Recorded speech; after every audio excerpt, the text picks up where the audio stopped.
Goddamn.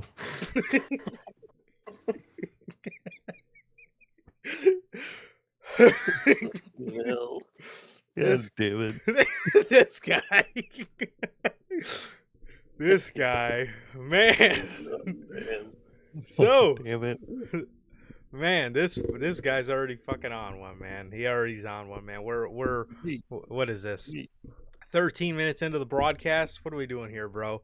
What is going on, everybody? We are back with yet again another edition of the Notorious Heels podcast, man. This is episode 248. 2 episodes away from 250, bro. Episode 248 of the podcast. If this is your first time watching, guys, do not know how the show works. Every Monday, we are on here live after Monday Night Raw. We're on here live after Monday Night Raw with Unscripted. And we're live here Friday at 4 p.m. Central with the news, man. If you guys did miss this Monday's edition of Unscripted, the first Raw on Netflix,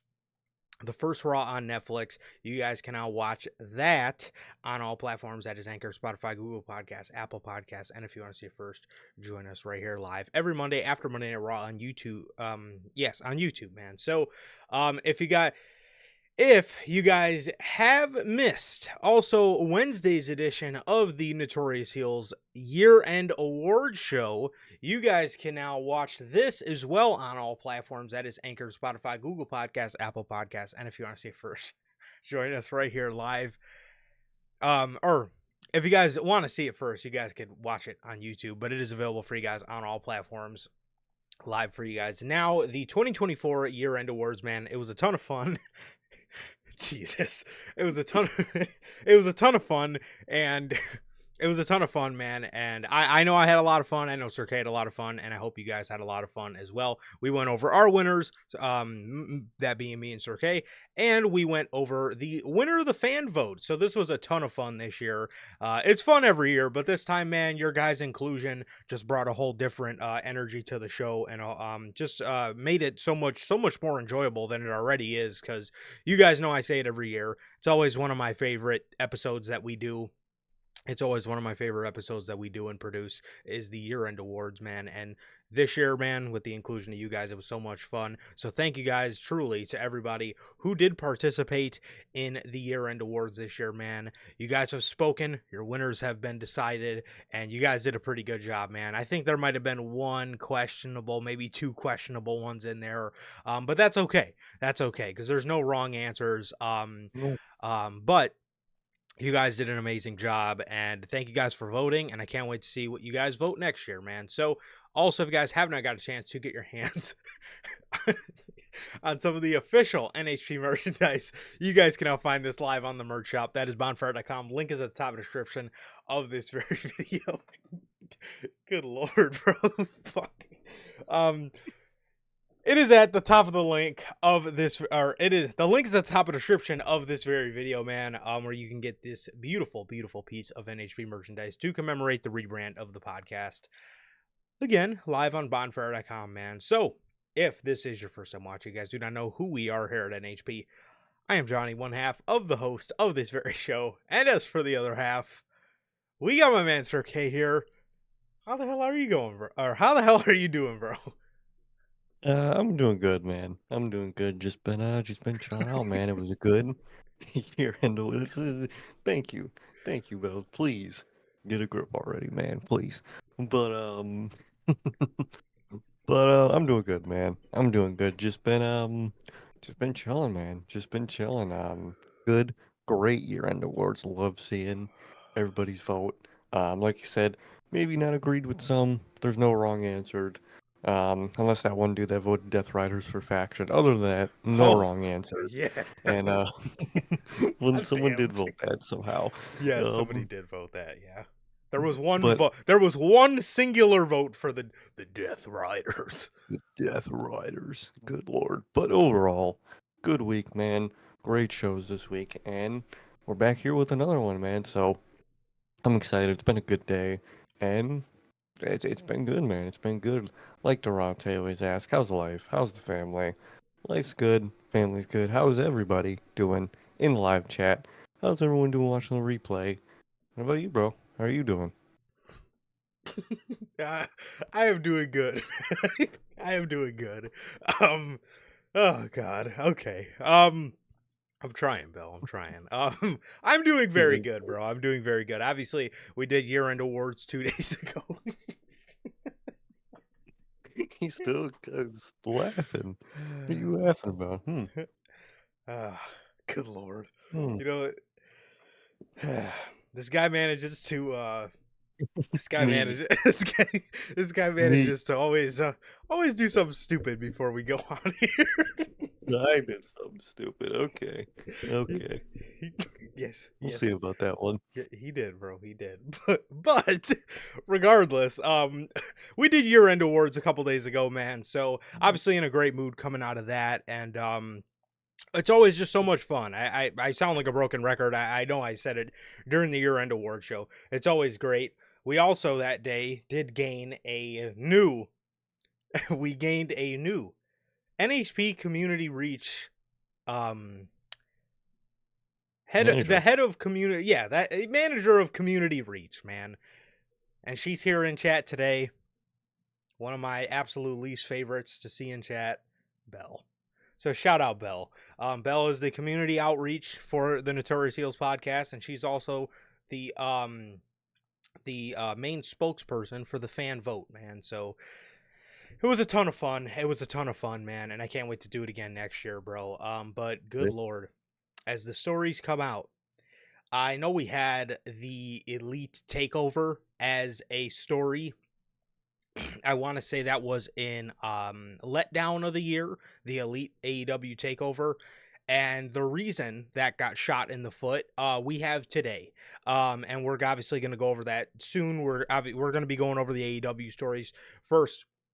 We have a bunch of crazy AEW news coming out of this week, man. We have a bunch of crazy AEW news coming out of this week. Speaking of AEW, I experienced one of the absolute saddest things known to mankind today. As while I had some time to relax and I had some downtime before we came on here, your boy loaded up Max and was watching the 2019 Double or Nothing.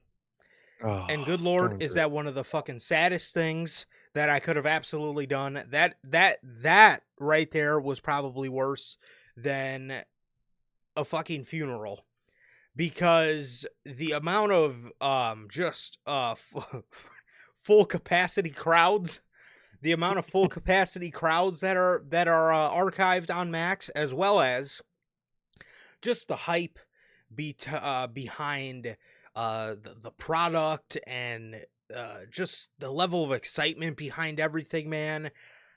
It was just, man, it was.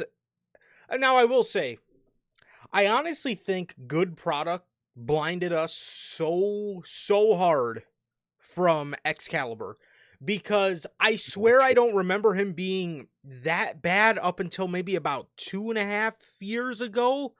But in the beginning of AEW, I swear he wasn't that bad, because this motherfucker is he's like, he's reading his lines, and he's so obviously reading off reading off a cue card or a teleprompter, and he's like, and this guy sounds like Charlotte, dude. He's like, thank you so much, and legitimately, if the camera is here, this dude's like this. Thank you so much, all the fans of All Elite Wrestling, for joining us for today. He's getting the fucking dates wrong. He's like, all out tickets go on sale June 12th. Oh, June 14th.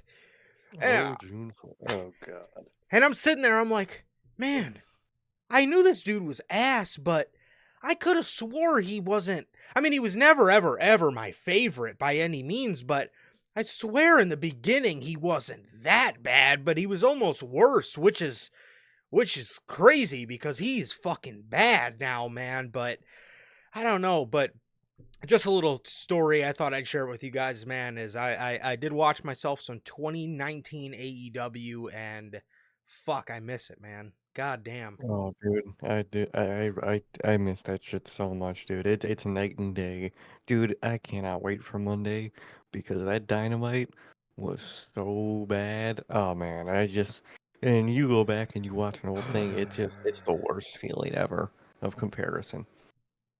Dude, oh man. That episode of Dynamite, was that a special No, that was just a regular Dynamite. Next week is special. Yeah, special. I used that term loosely.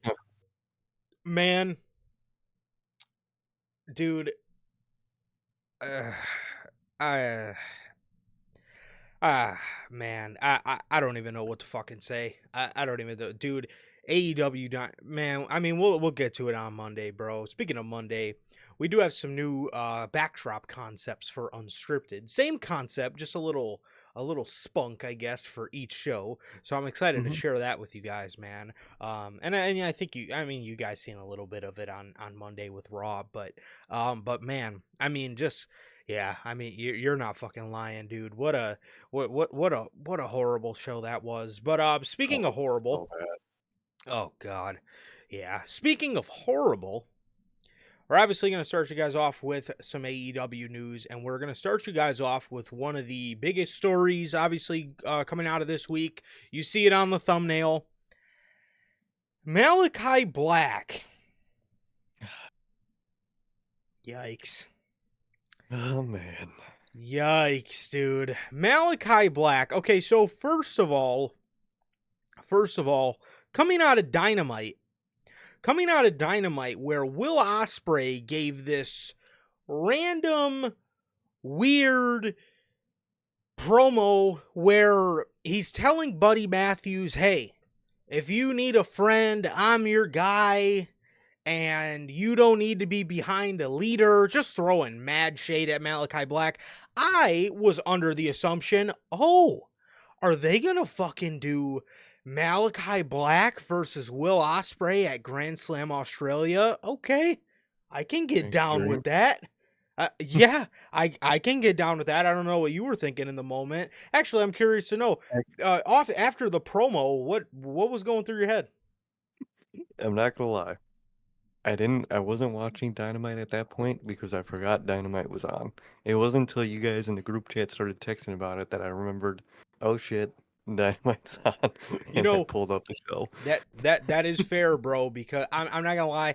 I it might have been like 7:05, and I was on the phone. I was on the phone with our manager. He who shall not be named. Bell knows him. Mm-hmm. Bell knows the Yeah, yeah. manager. But Totally. the manager. I was on the phone with the manager, and I said to him. I said to him, I was cooking dinner. I was making fucking strawberry cheesecake pancakes. And I said, is Dynamite on? And he goes, oh shit, hold on.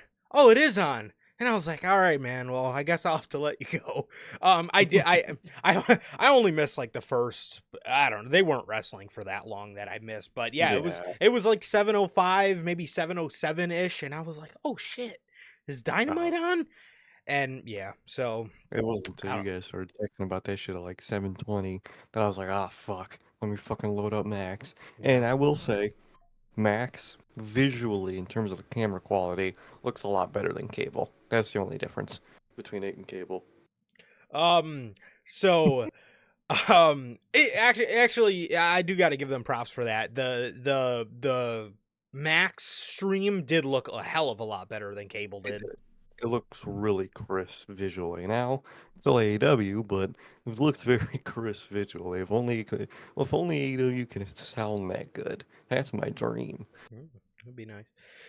So, anyways, man, this promo's done, and I'm like, oh, okay. And he puts his hand out to shake Buddy's hand, and I said to myself, I was like, oh, okay, the lights are gonna go out, and Malachi Black's gonna be standing there, and I'm thinking to myself, okay, we're probably gonna get Black versus Osprey at Grand Slam Australia. Let's see what kind of story they put behind it, because I'm obviously going to go into this with an open mind and give Malachi Black and Will Ospreay an opportunity to tell a story. It probably wouldn't have. It probably just would have been a fucking match with shit story and shit build. But anyways, but um, then after Dynamite, it comes out via Fightful Select. Those spoken to within AEW were of the belief that Malachi Black was finishing up with the company if he hadn't already. If it was not clarified if Black will appear on AEW television again. Meltzer then went in further on this, and he said on The Observer, people backstage in AEW believe Malakai Black is gone from the company. He says if Malakai gets mad, because he got mad last time, I just want him to know that he needs to get mad at the people in the back, because the people in the back believe he is gone for whatever he's worth. Yeah. So now, up until this point, because there's been some stuff to drop over the next, or over the coming days since then, the last 2 days, this is very interesting, and that is a bold statement from Dave Meltzer. Now, again, this is Dave Meltzer. He's always hip to get things wrong, but the more shit comes out, it looks like this one may actually be legit this time, because we have heard probably about 7 different fucking times since this guy's been employed with AEW. He's finishing up with the company.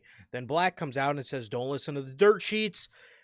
Meltzer obviously is now getting bold here and basically saying that it is people in the back that believe that he is gone. So this is obviously very bold from Dave Meltzer, which again, it is Dave Meltzer, but I don't know, man. This is a random, this could be a random Dave Meltzer W take, because I don't know. I'm believing it this time, man. I'm believing it this time. And the news that we're continuing to get, it looks like this dude actually might be fucking gone. And he, wow.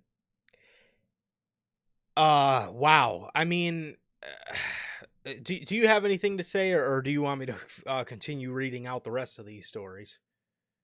It's very interesting. I mean, first of all, it is Dave Meltzer. Like you said, you never know. Even though he's more of a AEW news source than a WWE, so the fact that this is AEW, he has a little more leeway in that one. Yeah. And he had to give the classic reporter, hey, if I get it wrong, blame the sources, not me.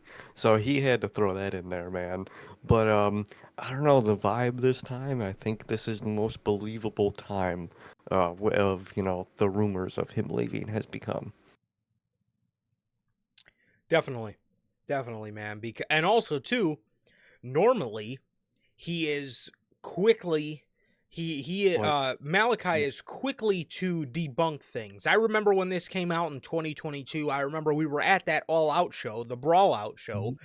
and I remember he got done wrestling his match and he was waving goodbye to the crowd. Everybody thought it was a send-off, and he came out maybe 1 or 2 days later and made a video saying, look, dude, I don't know what this is about. I'm just dealing with a fucking back injury and I'm going to be out for a little bit.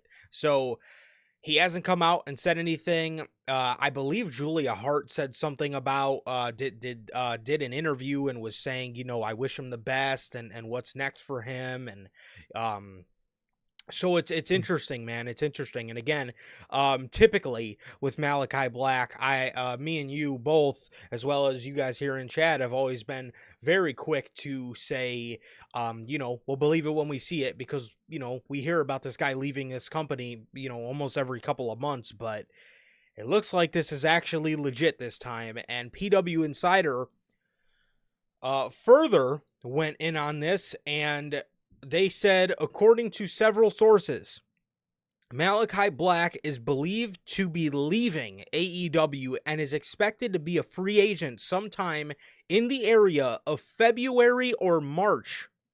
Black is still under AEW contract, but those spoken to believe he is done with any future appearances.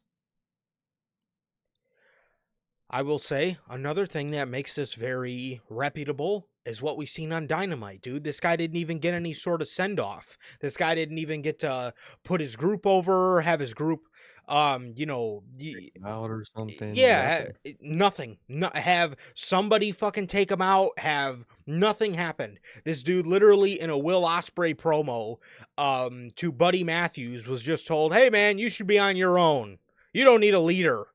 And it's just gonna, I guess the House of Black is just done. I mean, if you look at I mean, the proof is in the pudding. If you look at Julia Hart, she's come back with the House of Black moniker, but no, No mention of the group. no mention of the group, no mention, no affiliation, with Buddy Matthews or Brody King. There was a little bit of mention. During the Will Ospreay match of Buddy Matthews and Will Ospreay were, having a match because Will beat Brody King. I don't really know how that warrants Buddy a match, but okay. So I mean, I guess a small partnership or at least a small hint of these guys being together was at least mentioned on Dynamite. But at least as far as Julia Hart is concerned, no mention of the group, no affiliation to the group. So, and again, this guy, his send off was a random Will Ospreay promo where Will Ospreay just said, "Look, Buddy Murphy, you don't need to be led by anybody," and that was it. Yeah, that was literally just as simple as that. Basically, damn near writing him off television, man. So that's very intriguing from a TV standpoint of how little they mentioned of Black and whatnot. How little House of Black is kind of a thing right now, and it's also very concerning. They're saying in February, March, there's always the possibility of injury time being added to his contract, Fuck. which could obviously extend things. Now, I don't know. Maybe Tony Khan's finally in the mentality of he doesn't want to work here. I'll just let him go. I don't know, but there is always the chance that he adds injury time onto his contract, and we might not see him till post SummerSlam. Who knows how long?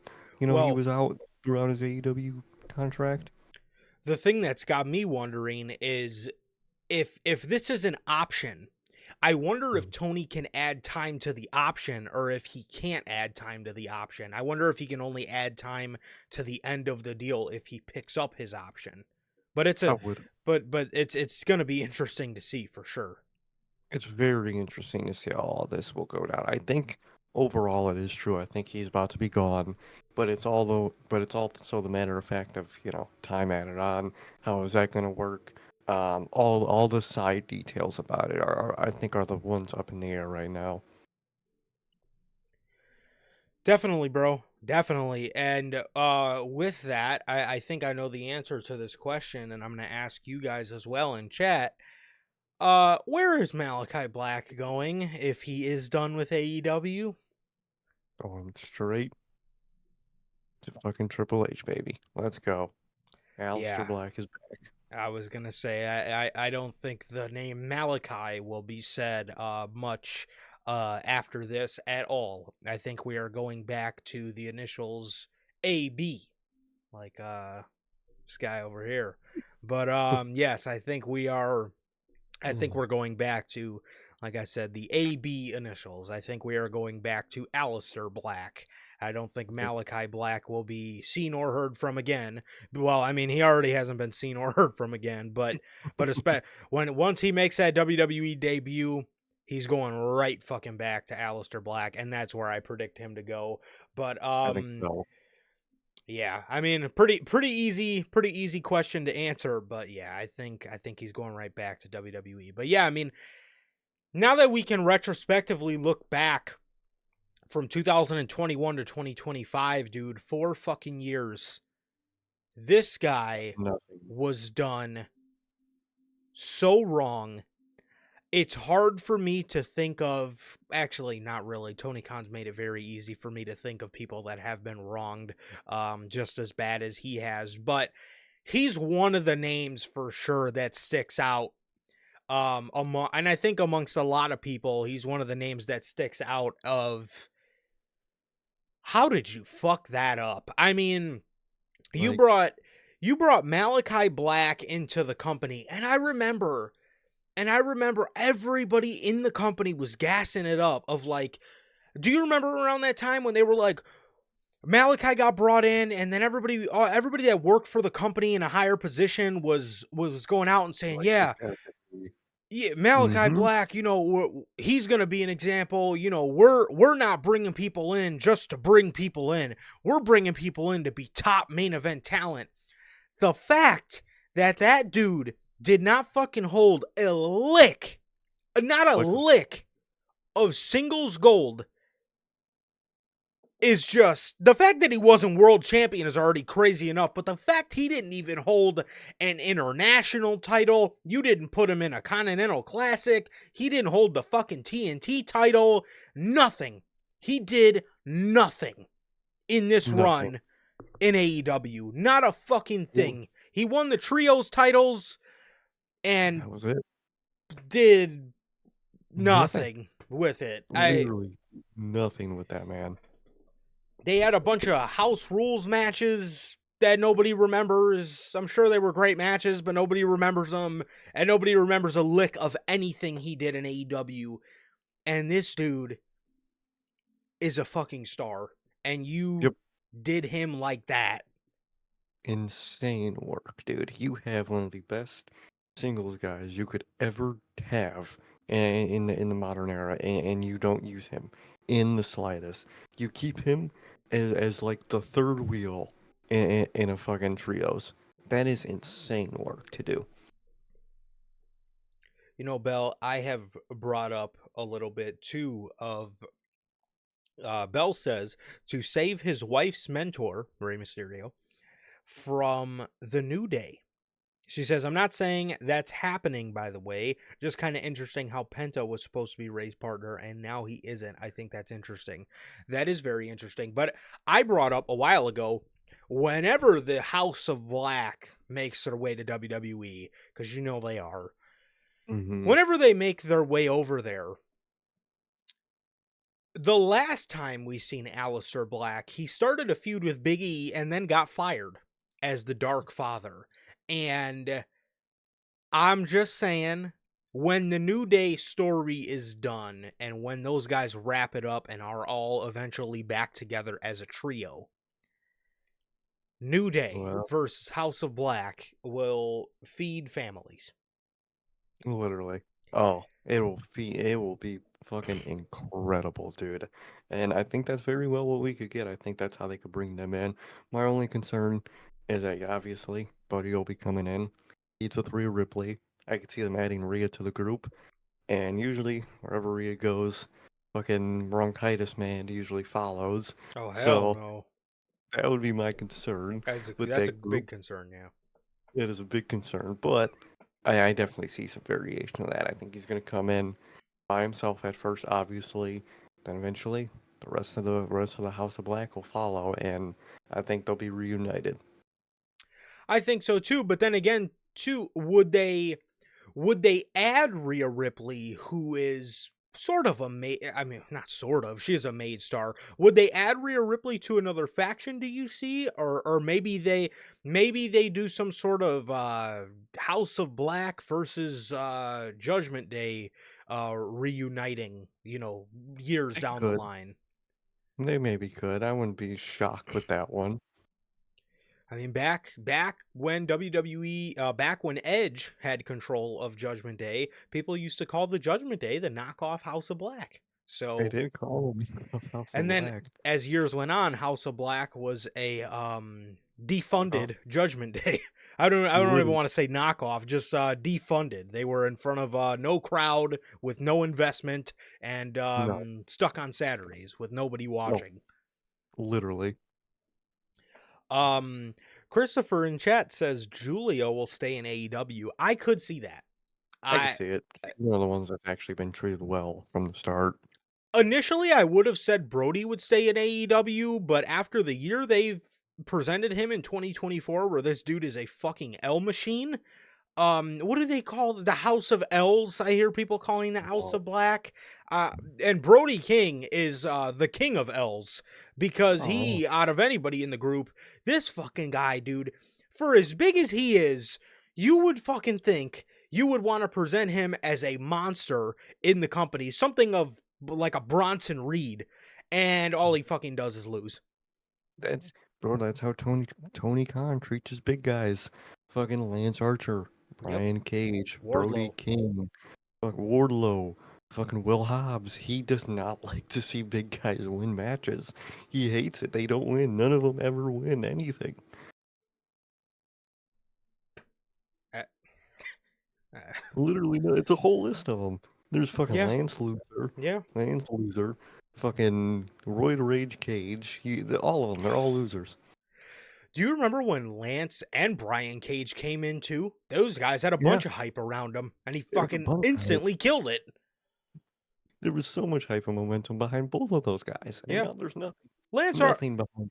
and you guys know how much we rag on Lance Archer. Lance Archer looked cool as fuck when he came into the company.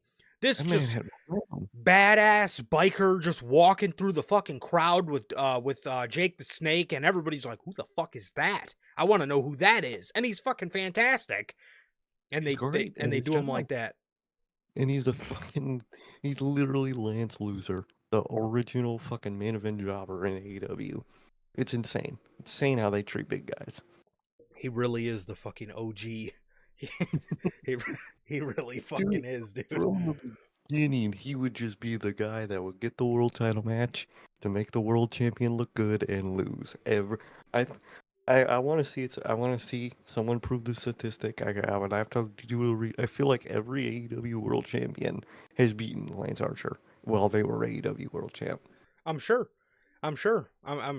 Maybe other than Brian, but Brian had a very short reign. Everybody probably about other than Brian, at least 90% of champions in general in AEW have probably beaten Lance. 90% of the fucking roster probably pinned Lance Archer at one point or the other in their career.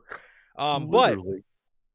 But yeah, I'm so like I said. I mean, I could see or if you would ask me a year ago, I probably would have told you Brody had a chance of staying with AEW, being one of those homegrowns. They have treated him so bad, and they have treated everybody in that group bad, and everybody in that minus probably Julia Hart. But knowing that, I mean, they killed the Death Riders. Okay, they They killed the did. group that suffocated Bryan Danielson. They de-swagged Adam Cole. They desensitized me to anything MJF. They've killed Wardlow.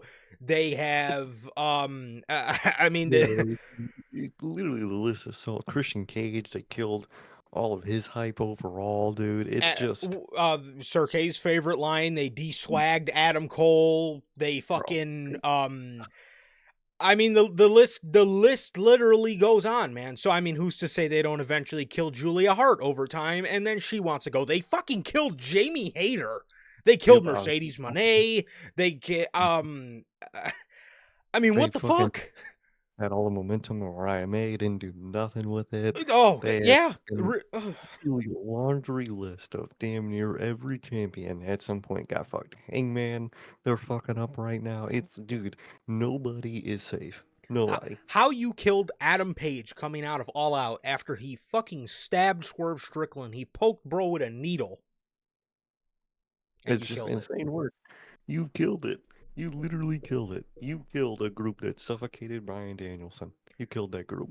Bell, I can't wait. I genuinely Oh, I can't can't wait wait. till Monday. When we get to MJF, I have a lot to say, but they killed him. I'm sorry. Oh, One of our good dude. friends, I was telling Sir K and him this last night. One of our good friends, we were watching some AEW pay-per-view. One of our good friends said, "Dude, I think MJF re-signing with AEW was career suicide for him." And at the time, I was It's like, like, okay. they might, book him like shit, but I don't think He's overall it'll still kill. Yeah, exactly. I think he's still MJF. I don't think overall, MJF as a whole will be killed. And Man. boy, was I Oh, st- yeah. was I fucking what boy was boy was I Uh, stumped where I stood, bro, because they that killed shit. him. They've Mm-hmm. they have Fuck. fucking killed him. This man uttered the words, "The main event scene is too hard right now. I'm done. I'm done. I'm done." I one Too hard. All right. All right, bro. Face CM Punk, but that's too You hard. But survived okay. a dog collar match with fucking CM Punk. And the main event scene's too hard with that John Moxley with Death Riders with With dead Death Ryan Ritter, Rider. PR, and Cope, those are the guys you can't beat. Dog. Come on. I don't know. I don't fucking know, man. I mean, it's so bad there, but honestly, we all know the house of getting it back on track. We dude, People did, well, that was how it was back a year ago. That was the story keeping us watching the show. Bell, bro. Oh my god, dude. That was one of my favorite AEW stories ever fucking told. They fucked it all up. You know how bad I wanted to see these two hit a fucking double clothesline? I mean, I was invested. I would. I've never. The fact that I forgot to grab a Better Than You Bebe shirt from fucking All Out when we went in 2023, I was distraught with myself. Oh, I wish I grabbed that shirt. I wish I did. I fucking wish I grabbed that. And a year later, I couldn't give a fuck about either of these two. I couldn't give a flying for shizzle of a fuck about these two. Britt Baker is another one. Yeah. Another Killed. name gone. Just literally just gone. Fucking They finished. they killed the hype around Ruby Soho. They killed they Rouge. fucking killed And everybody. Andrade was in the company and did nothing for the the better half of 3 years. Miro was in the company, did nothing. Dude, it's like it's a legendary list of people they failed. Legendary list. And Malakai Black has been on it for a while, but now that the run is actually done, I mean, we all Well, knew it already, but as for WWE, do you have any feuds or matches in particular that you are excited about should he go back to WWE, which I think we all know is a foregone conclusion. I was gonna say when he does. Um, Cody, running it back with Cody is an obvious one. Um, Okay. there's the whole roster, which dude, I just want to see him as Aleister Black with the Oh, entrance and hopefully the song do you want to again. see him pick up the Dark Father?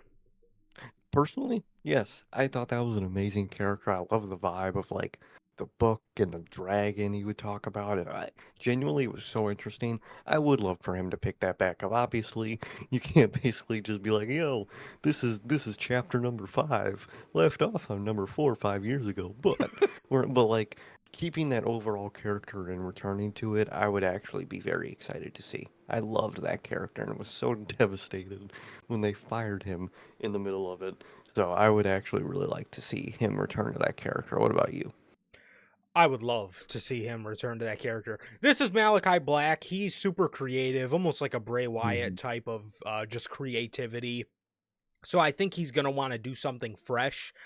But dude, the Dark Father, the Joseph Seed aura to him. I mean, all this motherfucker had to do was start slowly singing Amazing Grace, and we would have been off to the fucking races. But no, I mean, I love the Joseph Seed aura about the Dark Father character, and I thought it was something that I fucking love, dude.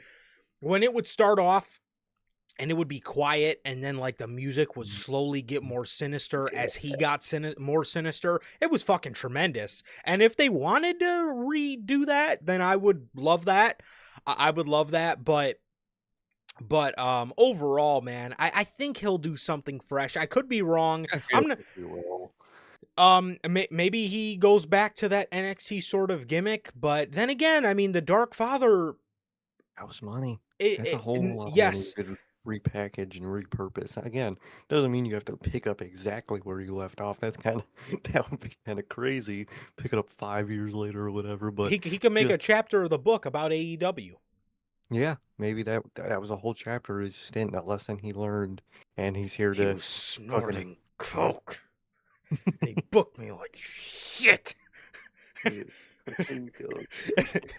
and You're never gonna get to me, bro. he Oh, he should good dude. die like the weeds. Remember that shit, man? Oh my god. Oh, dude.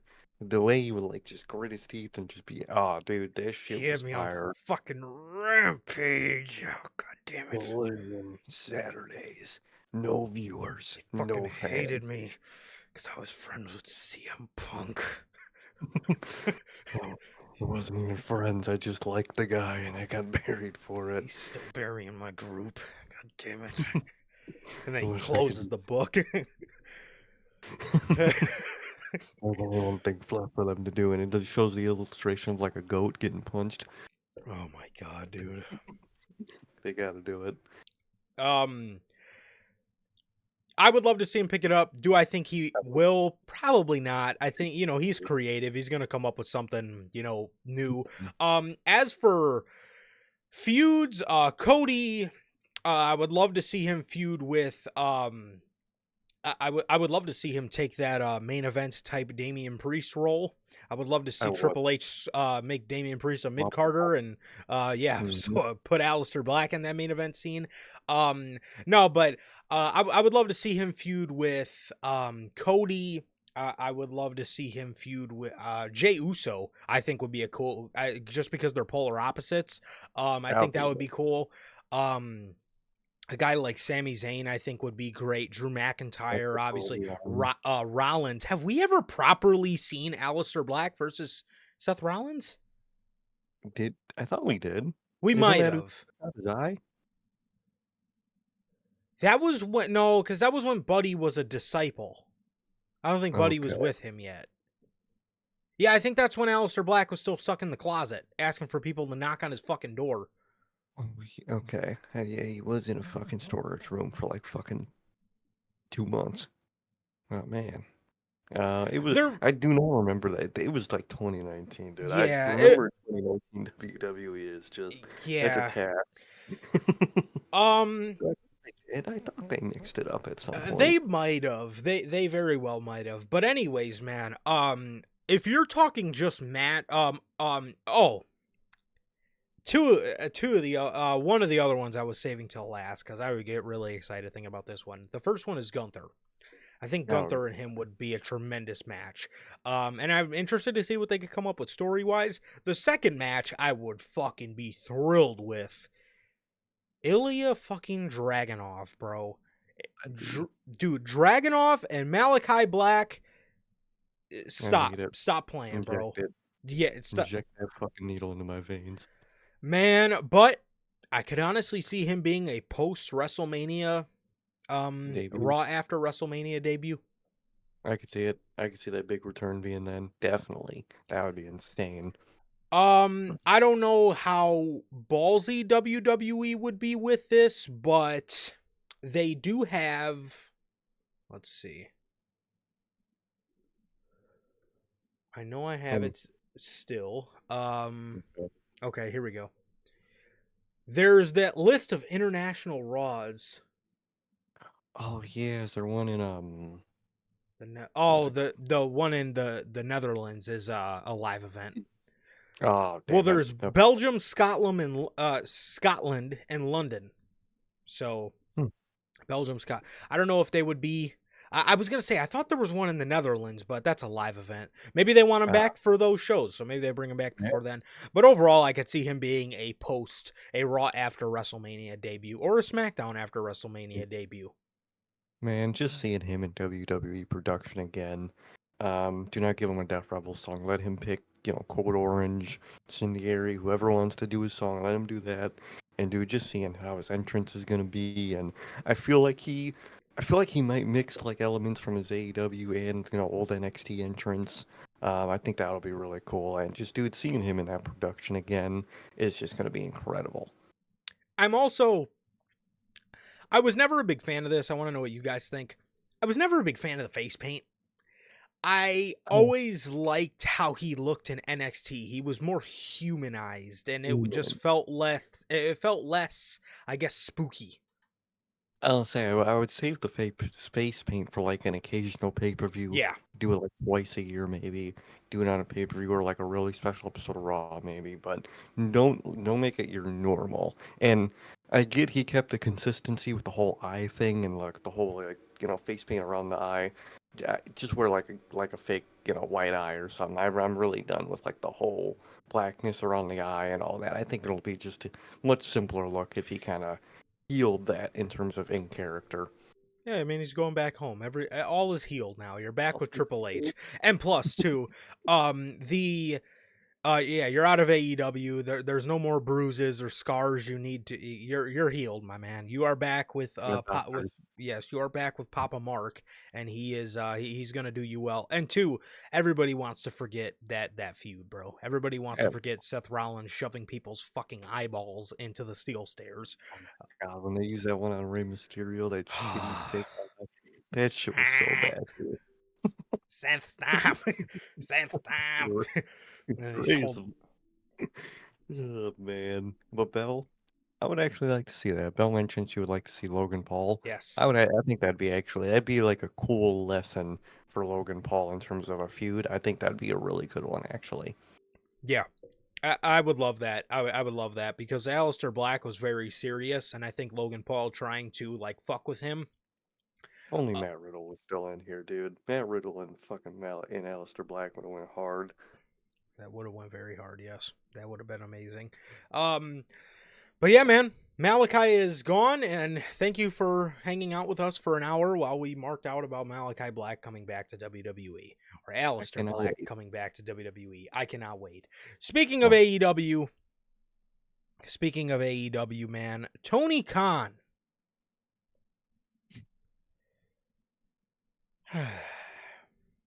oh, Tony Khan.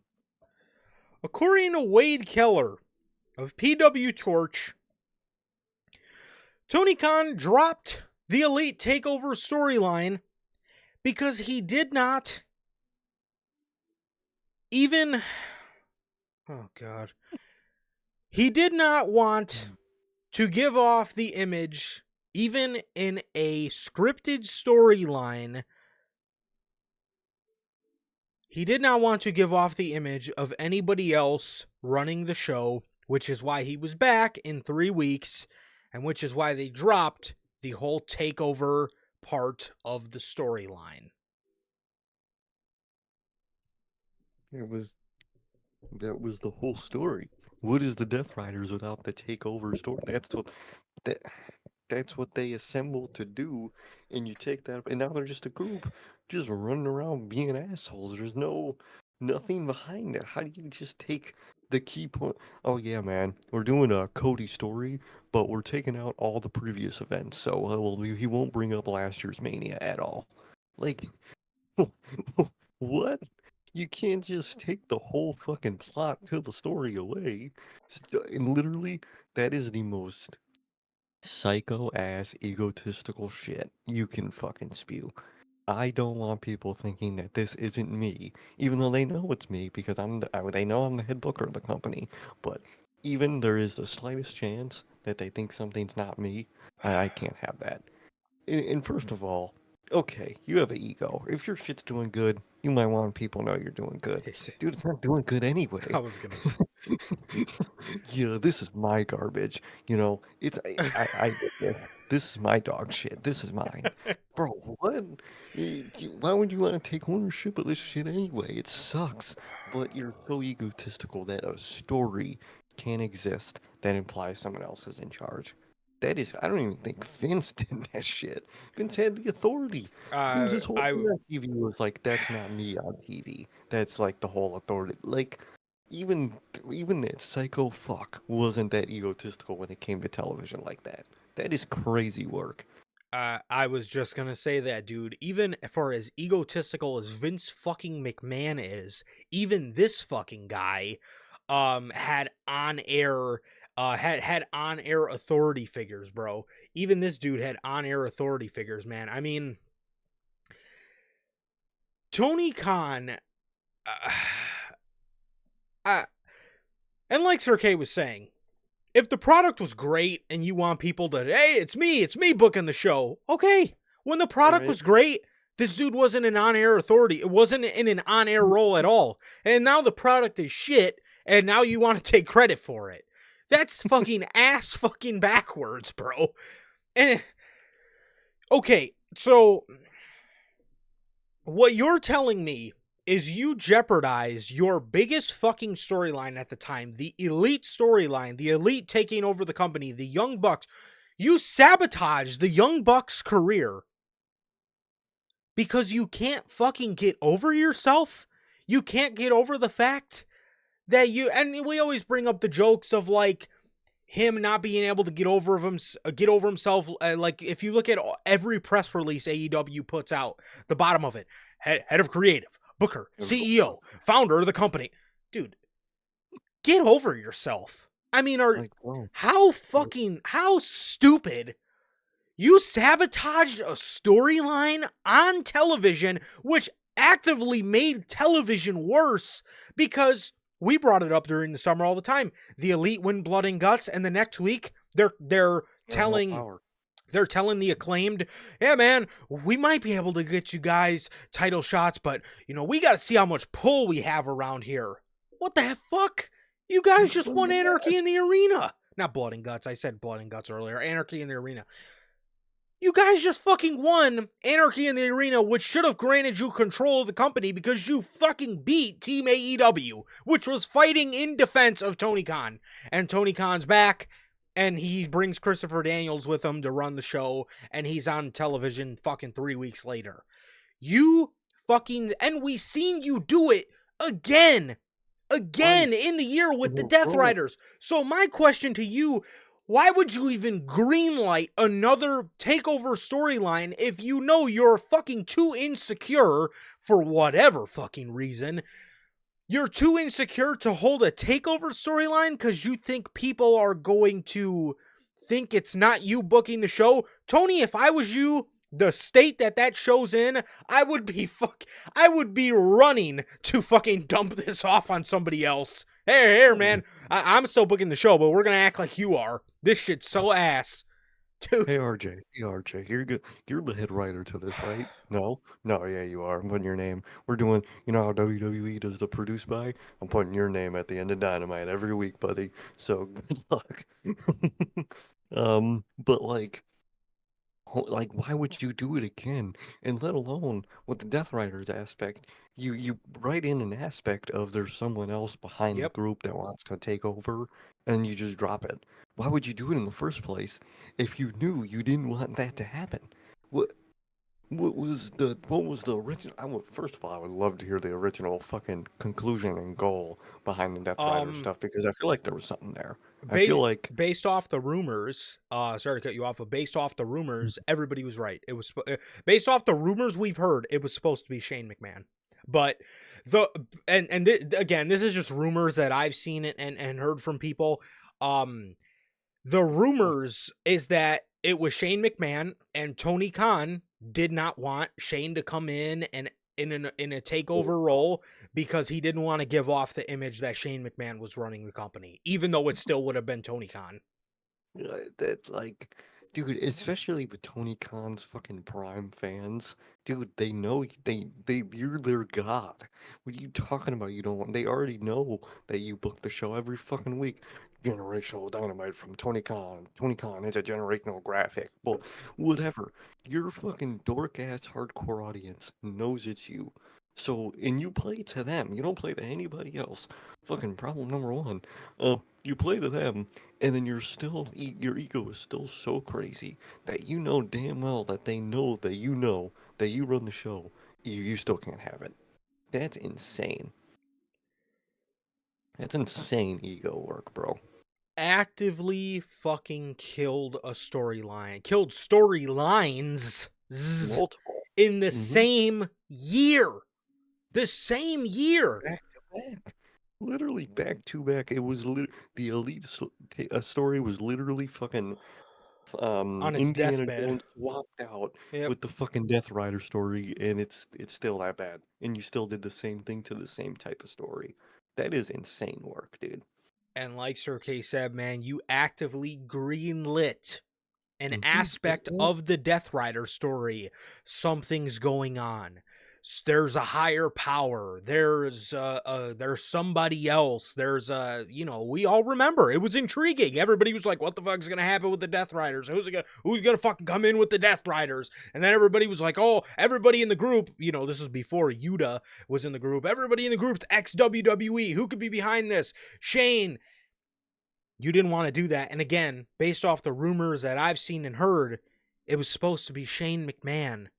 And you didn't want to give the aspect that Shane was running the company. Are Which, you fucking kidding me, dude? oh man, hey, it's like, tell me, what are you doing? Do you know you run the company? Just do the storyline, and it'll bring eyes and good fucking, just good company into your company. It'd be like, oh look, Tony Khan finally got his shit together. He's finally doing something good. Like, that man's ego gotta be studied, man. That is insane. And does anybody want to tell me who the fuck during 2016 Monday Night Raw was like, man, they need to fire Mick Foley, man. Raw's shit because of him. No! Like, Everybody no, always fucking knew. Everybody, it was literally, proof. one of the main things everybody always said was, man, why do they book Mick Foley to just be treated like a fucking idiot? Like, just be bitched 24/7. That was the biggest complaint. As when Mick Foley was like you said, when he was the fucking GM, was they just bitched him every week. And it was like, yeah, this isn't believable at all. They just bitch the GM every week. Not, oh man, Mick Foley's booking a horrible fucking like, no, what? Who, Dude, fans are that dumb. and on the flip side of that, who in the world was like, man, SmackDown in 2016 was special because Bryan Danielson was the GM of the show. Him No, and Shane just did great, man. Him and everybody Shane. everybody fucking knew at the time Raw was the flagship. Vince didn't really give a fuck about SmackDown, so he let Triple H and Ryan Ward do what they had to do. It was their fucking show, and everyone recognizes it as that. They don't fucking say Shane McMahon ran the fucking show, because he didn't. I mean, come on, dude. You fucking killed two of your top storylines, which turned your company into just absolute shit creatively, at least at the top, but not even at the top, all around. Top bottom. Your show All was par. shit, and you're actively behind killing storylines just for the fact of you want your flowers for booking the show, even though you have no Or flowers to get because the show sucked. the show sucks. It is bad. You would not want to put your name behind it. So what the fuck are you talking about? Oh, good lord. This company with with doing shit like that, don't fucking be surprised when the company gets further and further down the fucking well. Don't be Mm-hmm. surprised. I mean, dude, imagine Triple H takes control and he says, whoa, whoa, whoa, whoa, whoa. Paul Heyman and Roman Reigns, you guys have say in what you do? Whoa. I don't want Whoa. anybody thinking you guys have say in this whole tribal chief storyline. We're gonna cut it. Break the group up. Hey, Sammy Uso, honorary Uso calling up Solo. We're eventually gonna do a renegade bloodline, a fucking an outlaw bloodline. Nope, cut it. I need to be behind this. This bloodline shit's done. Why would you actively? No, Triple H looked at that storyline and said, "Okay, we have good building blocks. Vince booked it kind of stale, but we have good building blocks. Let's turn this into the biggest pro wrestling story of all time." And are Paul Heyman and Roman Reigns still behind it? You bet your fucking ass they are. exactly. And like, But guess who's also oh, behind it in collaboration? Triple H. Triple H, the guy running the show. You don't think he has a say? You don't think he said? You don't think he told those guys, "Hey, here's the overall direction we gotta go. I'll let you guys, do the, the in between, in the middle of the storyline, whatever. But here's the overall direction I want to go. But you guys got control over the rest. Simple as that. Simple as that, dude. He's not. Oh, they think you can. You got some control. Oh no no no no no no no no, that can't happen. Sammy, you're going to NXT. Why? Well, I don't know. Just because I can't have this. That's insane work, dude. It's crazy work. Crazy work that is, bro. And speaking of crazy work, also keeping on the theme of AEW, Chris Carlton. According to Fightful Select, Chris Carlton, New Japan commentator, has been suspended from New Japan for 2 months. There were people on both sides of the coin backstage praising him, but others thought that the comments about AEW/Tony Khan were out of line. New Japan's claim is that AEW and Tony Khan did not have input in the suspension. Okay. Yeah, right. But AEW was not happy about the comments. So Yeah, they're that not makes sense. happy, Go ahead, bro. but Cook. it's Go. Please like, cook. bro, that is the most corrupt shit you could hear. Just, yeah, man, we weren't happy about it. He got suspended. We ain't had nothing to do with it. But we first hell should have told them we were not happy about that. But his suspension wasn't us. We didn't tell them do it. We just said we were unhappy with what he did, and he got suspended. But that's not us, homie. Now, First of all, mhm, what did Chris Carl? You go ahead, bro. You go ahead. you repeat. I know I Okay. couldn't tell you what he said word for word, but I Okay. know why he said it Okay. because that was the whole storyline that the match was about. But I'll let you say what he said. Chris Carlton on commentary referred to Tony Khan as a money mark. Already, this guy's better than. Already, this guy's better than Excalibur. Let's just throw that on the table. If I'm Triple H, bro, I'm saying you want a spot on the NXT commentator. We'll make a whole new Yes, show. get Vic We're Joseph out of there, please. gonna come to NXT, bro. I got you a job because that alone, goaded. I gotta hug him for that. Chris Carlton referred to Tony Khan as a money mark. During Omega and Gabe Kidd's co-main event match, in an apparent attempt to add some fuel for a AEW versus New Japan angle that they desperately need come Forbidden Door season, by the way, Oh, it has to be that. amongst other comments, he questioned what Kazuchika Okada, Jay White, and Will Ospreay have fucking done since signing with AEW and unfavorably compared the Continental Classic to the G1 Climax tournament. Like, are not all those true? And not only did he say that to like, make an AEW versus New Japan thing, obviously, but that was the whole Gabe Kidd, Kenny Omega story. That's what Gabe Kidd, everything that Chris said, Gabe Kidd was saying in preparation for that Yes. match, as the story to that match. He was basically just reiterating what Gabe Kidd said to reiterate the story they had. Homie. What is that is the most childish shit. Suspend him because he's mean to our company and me, Tony Khan. 2 months. 2 months. That is crazy as of a suspension. That's a crazy amount of suspension. For just saying mean things about somebody in wrestling as the So promoter. I'm going to say this right now, man. Everybody in New Japan has a right to feel gypped by the AEW partnership because, again, like you were mentioning, Gabe Kidd's promos building up to the match, all they do is take from New Yeah. Japan. All they've done is take from New Japan. Hey, So AEW AEW has already won. So why they're mad about any of this, I have no idea. I have no fucking idea. Gabe Kidd is you're right. absolutely correct as and again, Chris Carlton was not only talking about things that involved the Gabe Kidd and Kenny Omega storyline. You don't think that could have been great for fucking business come Forbidden Door season? Because Forbidden Door has nothing Mm-hmm. behind it. So much so, that's the one fucking review we're in question for this year because it's so fucking boring. So dead and boring because it's just, hey man, we're buddy buddy with those guys over there. We're in a feud with these guys. How about you guys come along and help us face them? That's all fucking Forbidden Door is. It's fucking, yeah, let's get fucking Suzuki in one of our AEW feuds to join one of the sides, and boom, that's Forbidden Door.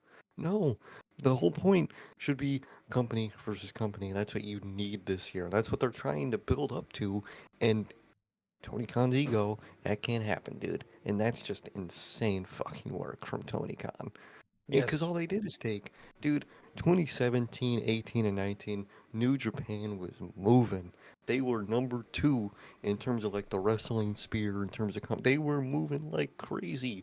And then AEW comes along. It's this thing where, there was that tension at first. I remember when AEW first started, there was the tension between the two companies because they didn't really like each other because they took all their talent. They took all the elite and a lot of talent, and then they ended up making a deal, and all AEW did was take, and New Japan it was fucking dead. It was dead. New Bullet Club is dead. Fucking this group is dead. No one cares about this rising star. They sucked all the life out of New Japan. So they have every right to fucking retaliate back with a couple of roast. It's not like they're fucking canceling the deal with you guys. They just roasted you a little bit. And that's it. You can't take that. Do you think this is a thing that Tony Khan got upset with because it does not feed into his ego of somebody Mhm. questioning what the fuck you're doing with Okada, Jay White, and Will Ospreay?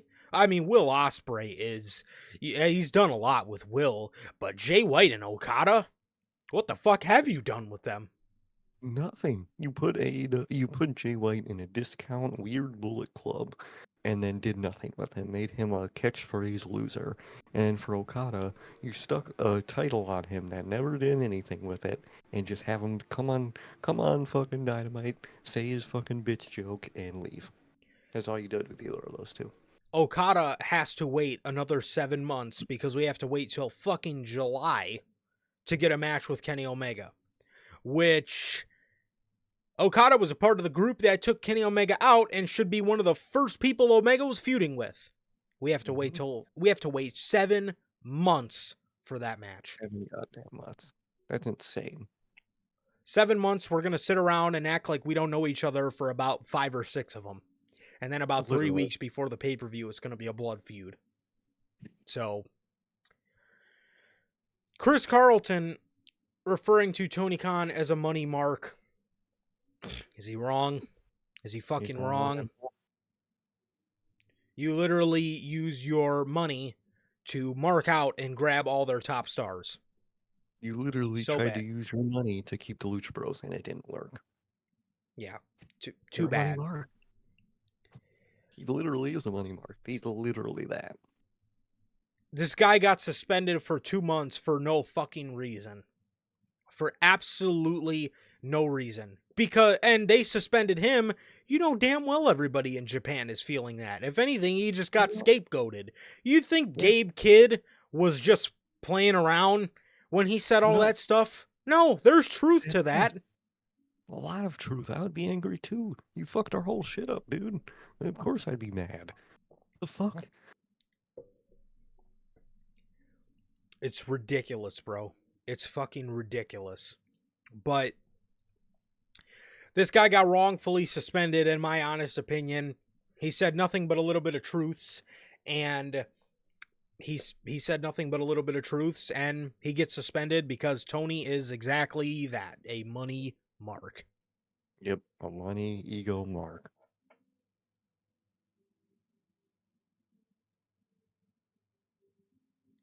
Oh my god. Bell says Tony Khan would cry at what Fulham fans call him and his dad. I would love to see that because UK people they take that fucking football quote unquote Yes. very seriously, Yes, they very do. fucking seriously, dude. I saw an NFL thing where some guy was dogging on Tony Khan for Yes, I fucking did see that clip. um that shit. It's very true. Uh, One of the it yeah, was somebody, I can't remember exactly. I did see the clip though. He he said something like, what is they were talking about the Jaguars and how they suck, and the dude said something about what has his son ever done in football? I mean, it's nothing. true. He He's got fucking kicked out of the other football, let alone this one. yeah. What the fuck what the fuck's he done in wrestling either? Ugh, nothing. Well, he did do something, and he took it all back, and then claimed that he took it all back because his ego. Yeah. He had a couple good years and then he killed every storyline because he couldn't get past his ego. Yes, I did see that one of the somebody covering football was fucking making fun of him for not doing anything with the Jaguars. I found that hilarious. And it's It's true. great. It is. It really is true. Very true on all ends of the business perspective, dude. He's fucking up at all of them. He got fucking shadow banned from his dad's fucking football team, and he's in AEW just fucking egotistically cutting storylines because it doesn't feed into his ego. Yep. With that, more AEW news. JoJo. Per Fightful Select, JoJo Offerman made an appearance in AEW prior to the Collision tapings last Saturday. Those spoken to within AEW said that JoJo Offerman is expected to be doing more with the company. That's fucking tremendous. That's awesome for her, dude. I'm glad she's back in the fold and Yes. she's just back doing her job, man, and she can enjoy it. That's always good to see, man. That really is. Absolutely. I'm honestly surprised that, WWE. yes, I'm very surprised WWE did not. But then again, the schedule being that, now she is a single parent. Exactly. That would just be so tough. Yeah, that would probably be very tough. She probably doesn't want to bring her kids on the road. So I'm sure the AEW schedule is a lot easier and allows her to be back in wrestling while still being able to be a mom now, which I'm just so glad she's back in the fold of professional wrestling. And I'm excited to see her back and always wish JoJo nothing but the best. Oh, I truly do. I wish her the best, and I just hope she can enjoy her time, man. I'm pretty sure. Yes, very happy for JoJo. Bell says he would cry because there's a couple of words you guys don't like to use that we would use for terms of endearment. I think I know. Okay. I think I know which word you're talking about, man. At least I think I know one Oh, of them. The old "see you next Tuesday." So yep, the one that's fucking absolutely fucking shunned on American television broadcast for some reason. yes, very. But Um, they just fucking let that shit fly over there. yes, they do. So speaking of more AEW news. Speaking of more AEW news, according to Fightful Select, as things stand, Maria Kanellis Bennett's deal with AEW is set to expire at the end of January. I did not even know Okay. she was in the company still. I thought she was gone from since like 2022. Deadass. When I saw that shit, I was like, oh my god, how long was her deal? Because I remember when she came in, it was like a whole deal because she came in, got signed, and like instantly got pregnant, and that was like a whole deal. And I don't think they ever used her after that. And her deal's coming up, man. So good for her, I guess. Yeah, good for her, and it's, yeah, good for her. Yep. Good for her, man. I think that is all the AEW stuff we have for today. And yeah, man. So before we move on here, actually, we do have a bit of a New Japan story before we move on to the WWE stories. Baron Corbin. Baron Corbin. According to Fightful Select, New Japan Pro Wrestling have been considering bringing in new talent and have shown interest in Tom Pestock or Baron Corbin. New Japan and Pestock have been in contact. Look at that. Good for him. Yeah, I would not expect that jump at all. if he wants to keep wrestling, I could see his whole look and the lone wolf and the, I guess, biker sort of persona being very over in New Japan Pro Wrestling. They do love it. They do love those just American guys that are coming as those like big, just badass tough dudes. And I mean, he's not American, but like looking Omos over Noah, they fucking love that dude over Yes. there. They are adoring that man. So I think Corbin could I think he can make it work over there. Good for him if he does decide to do that. Definitely. Yeah, I think Baron Corbin has the potential, just off his look, and he's got all the tattoos. He's got this biker sort of persona. He's a tall dude, so I could see the possibility of him being very, very, very over in New Japan, and I think I think that could be the case, and I hope he gets the opportunities he sought out in WWE over there.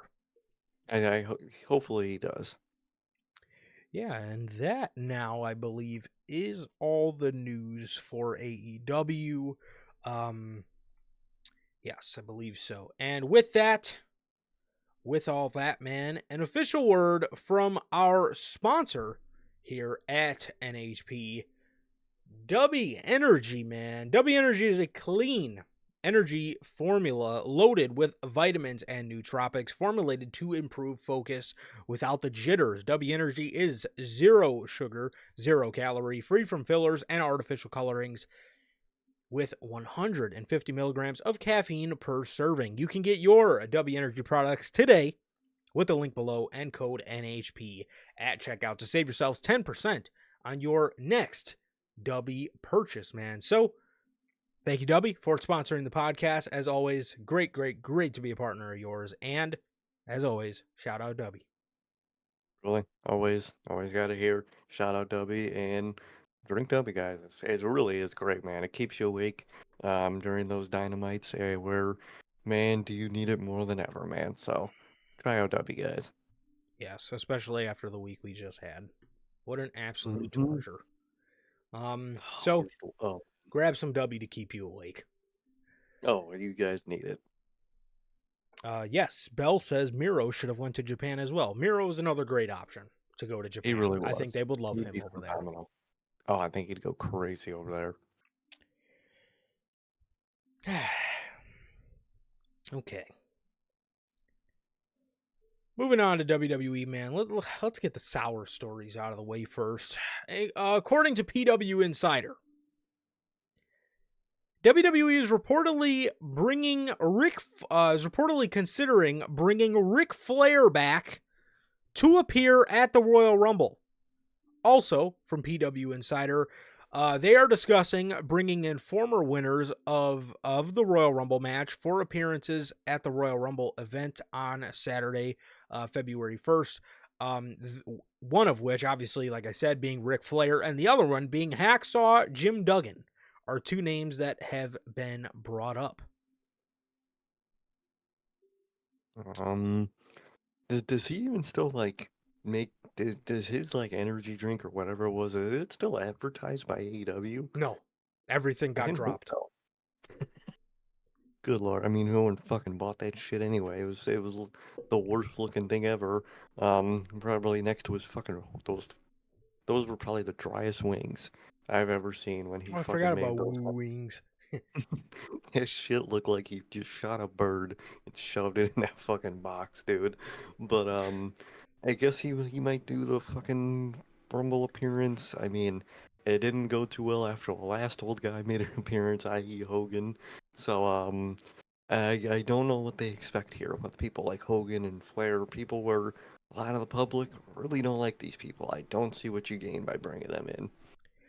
Me neither. Me neither. And, Ric Flair, he's going to be one of these guys that's always sort of brought in just because the companies like him, but none of the Hmm. audience does. And this is, this is pointless. I mean, it's just going to be another one of these scenarios. It's going to be taking time for a legend that nobody likes. Exactly. That's all it's going to be doing. Could be cool to see Hacksaw Jim Duggan. People like Yeah, Hacksaw Jim Duggan. people like him. People love Hacksaw Jim Duggan. As for Ric Flair, again, just like we just went through this with Hogan, dude. It's somebody who nobody likes. You're bringing him in to take up time for no reason. And they're gonna be so shocked when he gets booed. Mm-hmm. Like I don't know what they're expecting here with these people. Yes.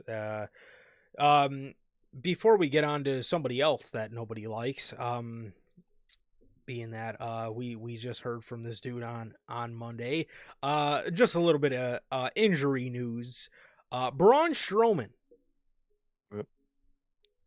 Braun Strowman confirms that he has been out of action due to poor health. He got a very bad flu, and he has been isolated in a hotel room for days, of which he had a fever for several days. He lost 36 pounds in a week. Man. Good That's Lord. horrible, dude. I just wish the best for him, man. That's always scary, man. I wish the best in health. Yeah, that is very scary, and I'm wishing Braun the best. It sucks, man. I mean, this dude literally just moved over to SmackDown, and then this happens to him. Absolutely horrible, man. So I wish Braun the best, and I hope speedy recovery, and I hope everything is okay with his health, man, because that's a very scary situation. That stuff's always scary, and yeah, I just wish the best, dude. I really do. Definitely, bro. Um, Going back to somebody that is not well liked in the community, we seen him on Monday. Hulk Hogan.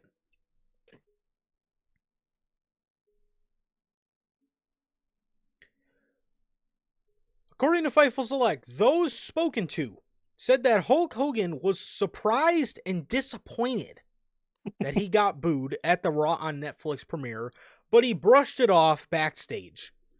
One source Right. believed that WWE would probably consider the context in which Hogan is used moving forward, and they said many knew the reaction was a possibility. Dude, the way he ripped the shirt and like stumbled back into gorilla position was one of like the funniest walk of Oh, shames I've ever fucking seen in my entire life. he was like, damn, I gotta get the fuck out of here. This shit ain't going well. That shit. He talking about, he just brushed it off. That motherfucker was in his hotel room, just like fucking, just damn. Why would they do that to me, brother? All I did for this business, dude. Why would they move me like that? Just, How could they fucking do uh, that to me, brother? The come fuck, on, Jack? dude. You see what those guys did out there to me? What the hell? Like, bro, no. What do you expect, dude? You know what you said. You know what you said after what you said. It, come on, man. Come on. How are you shocked? What's shocking to me is per Male Sport, there are discussions that the next time Hogan appears on WWE television, he will be a heel. Plans are for Hogan to be a bad guy again and help out a future storyline with another wrestler. You're just. There's no fucking way this can be true. Do you not, if this is true, do you not get it? We don't like this guy. He's not welcome. We don't like him. Bye bye. It's that simple. That's all we want is to not see him. Why are you gonna, well, they don't like him. We'll just bring him back, but this time he'll pretend to be a bad guy, so when they boo him, it looks like he's doing a good job. So he could just say, "Oh, they're just booing me because I'm a bad guy on TV." Bro, no one likes you. Go away, please. They're not fucking booing you because you're a heel. They're booing you because you're a fucking racist. You're a racist, egotistical asshole. They fucking did a laundry list of shit that people don't like you for. Get the fuck out of here, bro. Like, You what do you expect? you're one of the most egotistical guys in this entire business, and one of the guys who used and abused the shit out of his political power backstage. Like, bro, that Jesse Ventura hates your ass. From back in the fucking 80s, he hated your ass. You have just a list of people that hate you for multiple reasons. Like, just go away. Just stop trying to make Hulk Hogan a thing. Please just give up. Like, well, Go you know, away.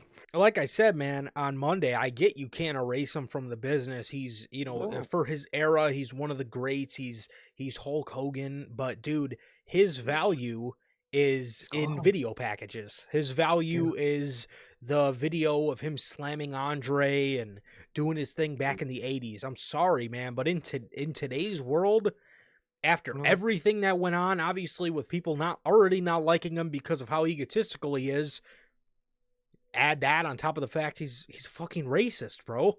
I mean, what did you expect? What did you expect? And again, this guy's not 20 years old and has a career ahead of him to the point where you say we're gonna pivot and make him a heel so it looks like he's doing fucking great. He's not fucking Roman Reigns. We're not going from the big dog to the tribal chief to play to people booing him. No, this guy is disliked for very valid reasons, bro. People do not like him. Do not fucking trot out Hollywood Hogan out here to try to to try to make it seem justifiable that he's on television. That's not the fucking answer. Again, his value is in video packages of the history of WWE.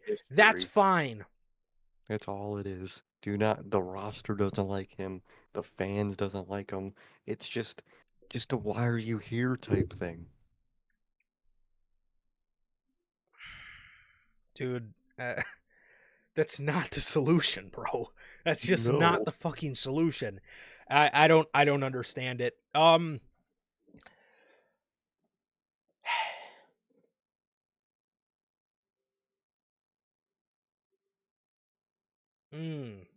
Bell brings up a good point about the Ric Flair. Ric Flair doing the Ric Flair thing so he can do the whole 16-time world champ thing with Cena backstage. I could see that. I could very well see that for sure. Because and now that you mention that, with Cena breaking the record, they're gonna have Ric Flair there. They're going to have Ric Flair there to congratulate John Cena, even though Ric Flair is so fucking two-faced as it is. Ric Flair will be on interviews talking about, well, they can have Cena beat my record, but my record is not 16. My record is more at 23 world titles. Like, dude, shut the hell up. Like, just give him his Cena's the GOAT, okay? Cena is... Yeah, Cena's the GOAT, bro. Give him his fucking flowers and shut the fuck up. I mean, don't say... Well, he can beat my record in WWE's books, but I'm at 23. Shut the hell up, dude. No one cares, dude. They don't matter. Either you're going to be there to celebrate the guy and give him the fucking record, or just shut the hell up. Just don't show up at all. It's that simple. It means I don't want to hear you on interviews after you congratulate John Cena saying, well, I was there and I gave Cena his flowers. He still didn't beat my record, though. Shut the fuck up, man. Shut up. I mean, it's about John Cena. For the love of God, just shut up. That's one thing that annoys me about Ric Flair whenever it comes to the whole record thing.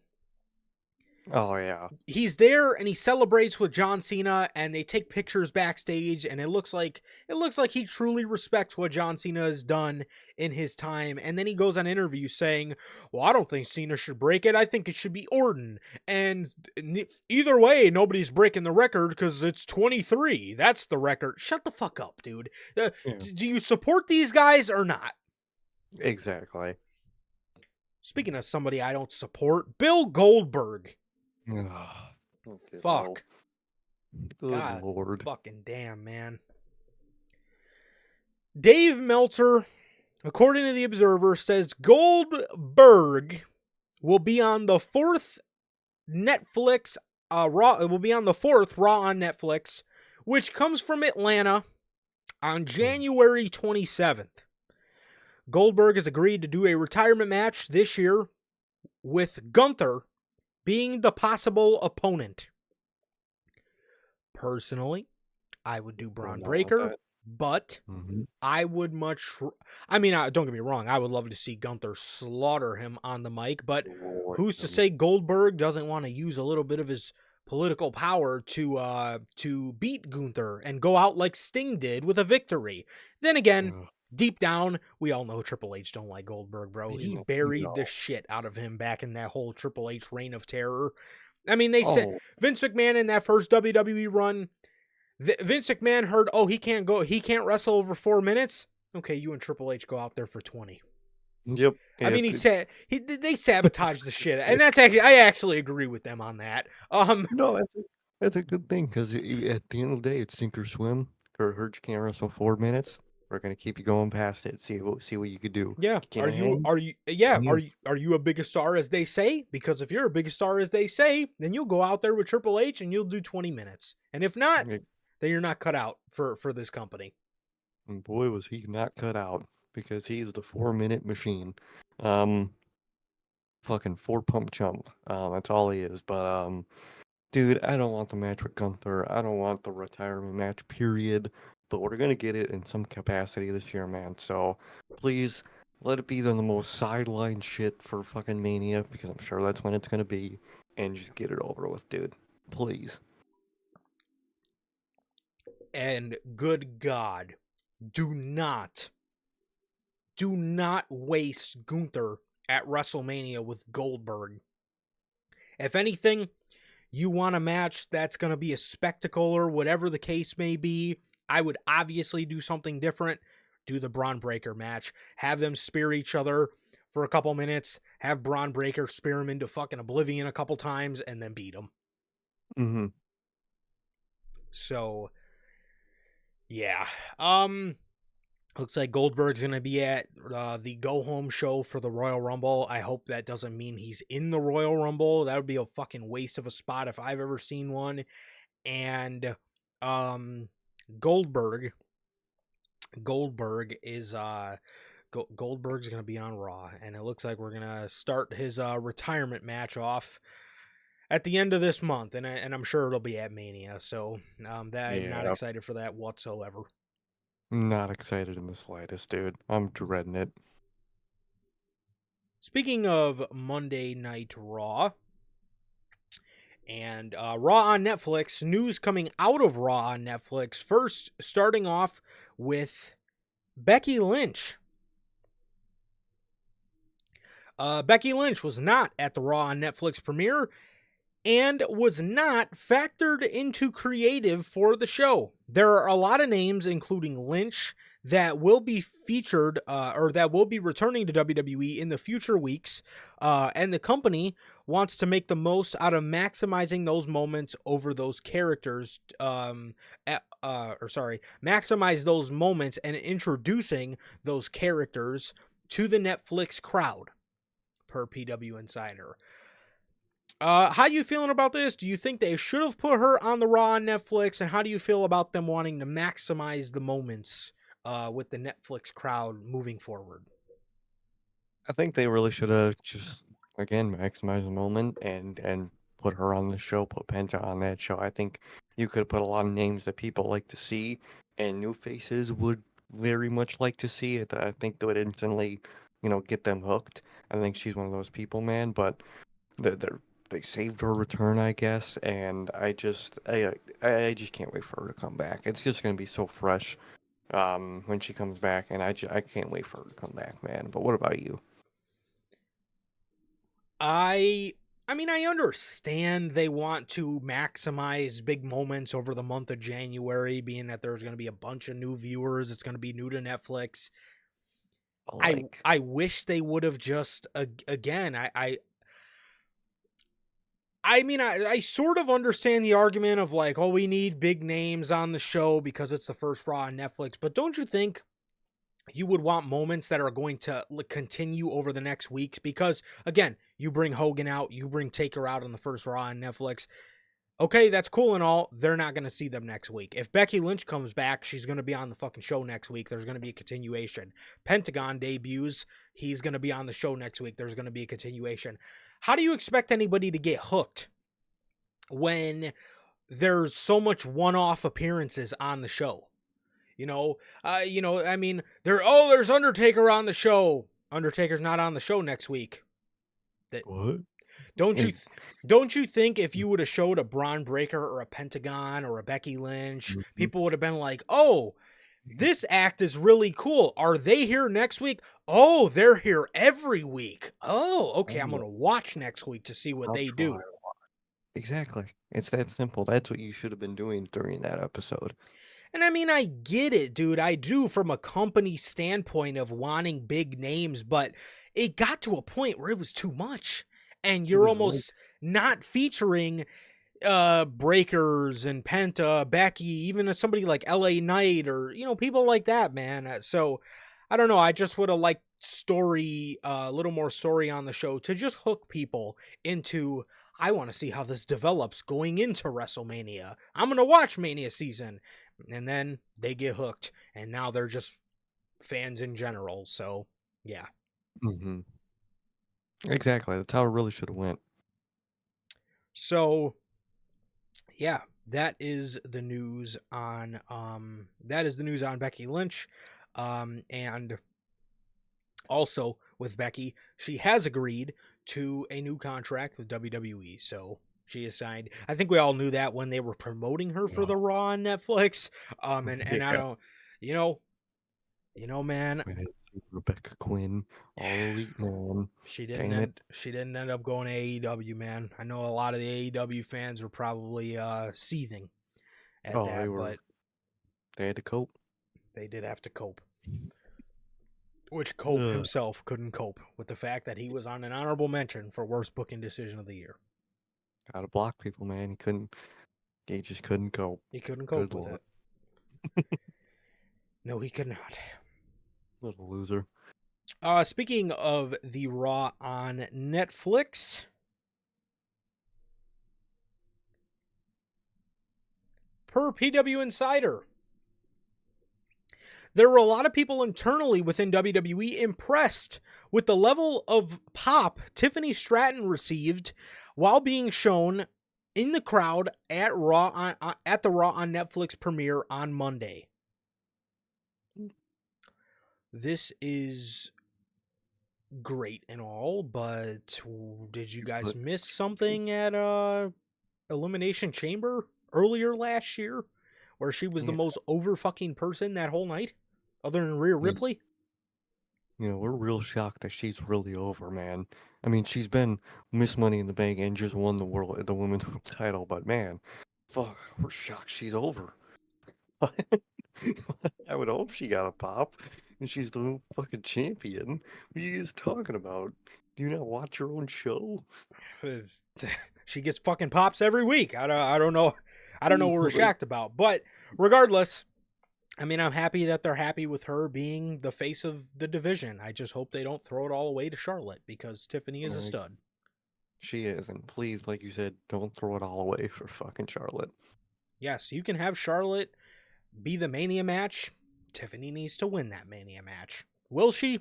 Probably not, but No, a man can but you dream. know how it goes. And Bill, yes, Oh, Macaulay Culkin did get the pop of the night. That shit was flames. that man has more of an eye for this from Tony Khan. He had his head down and shit. You couldn't see his face, and he picks his head up and fucking the place explodes. Man, what a guy. Love Macaulay Culkin.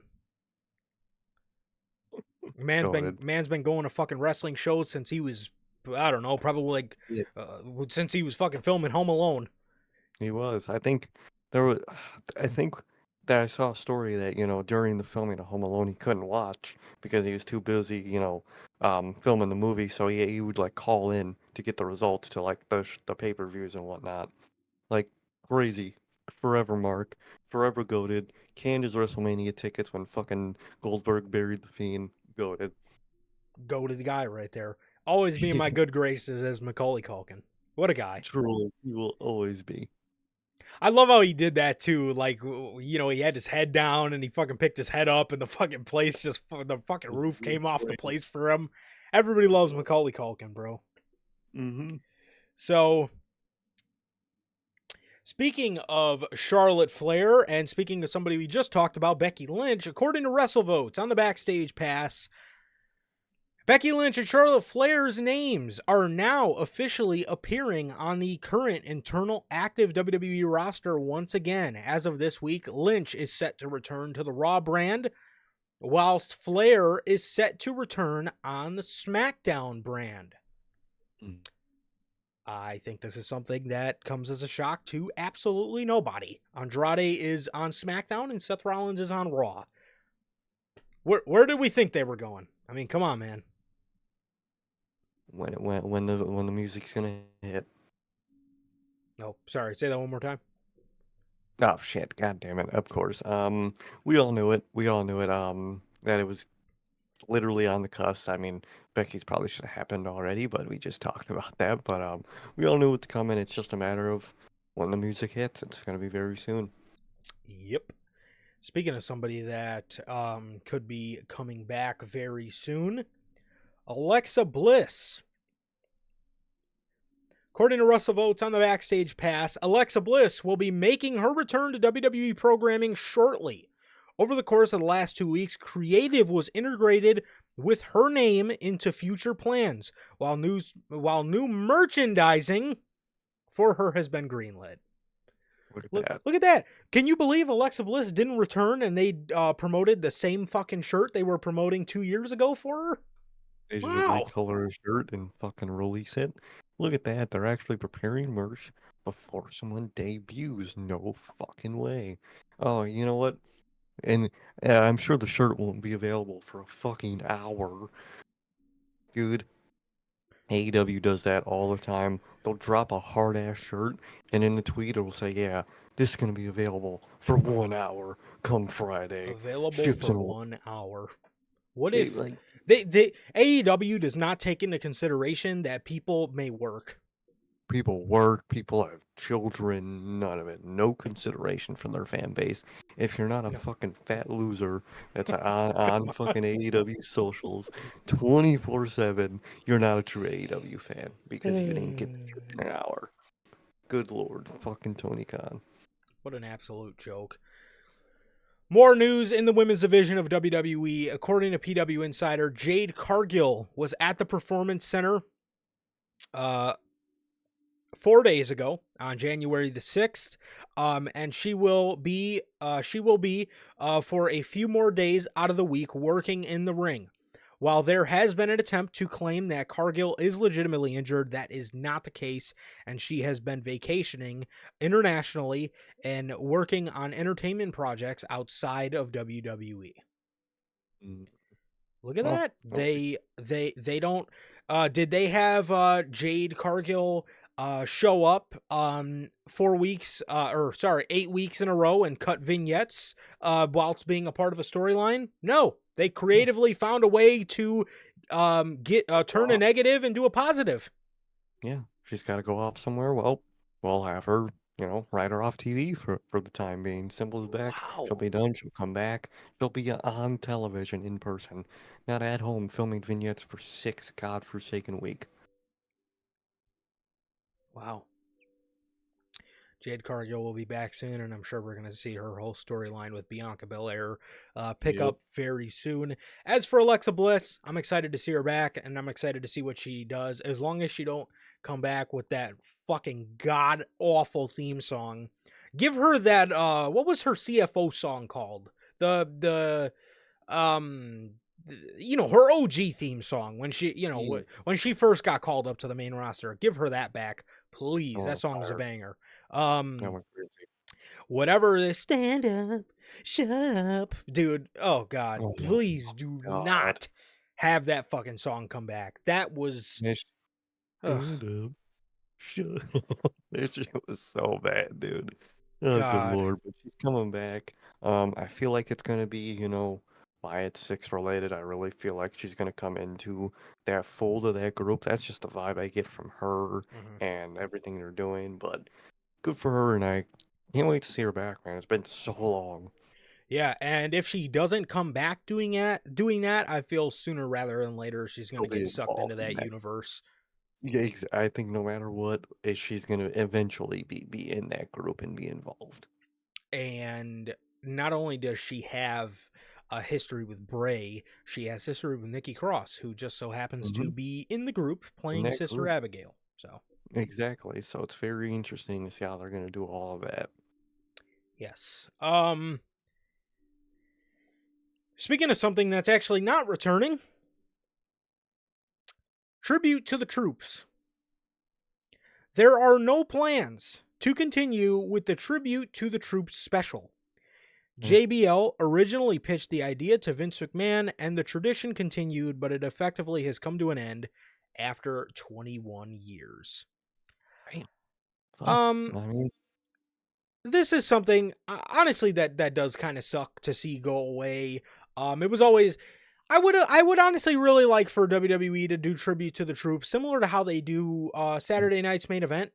How they kind yeah. of make it special, and it's something for like the troops to go to. I know my brother-in-law, I want to say it was 2013 or 2014, got the chance to go to one, and he talked about how it was really fun and it was really nice of WWE to do for the troops. Hmm. And it sucks to see something like that going away.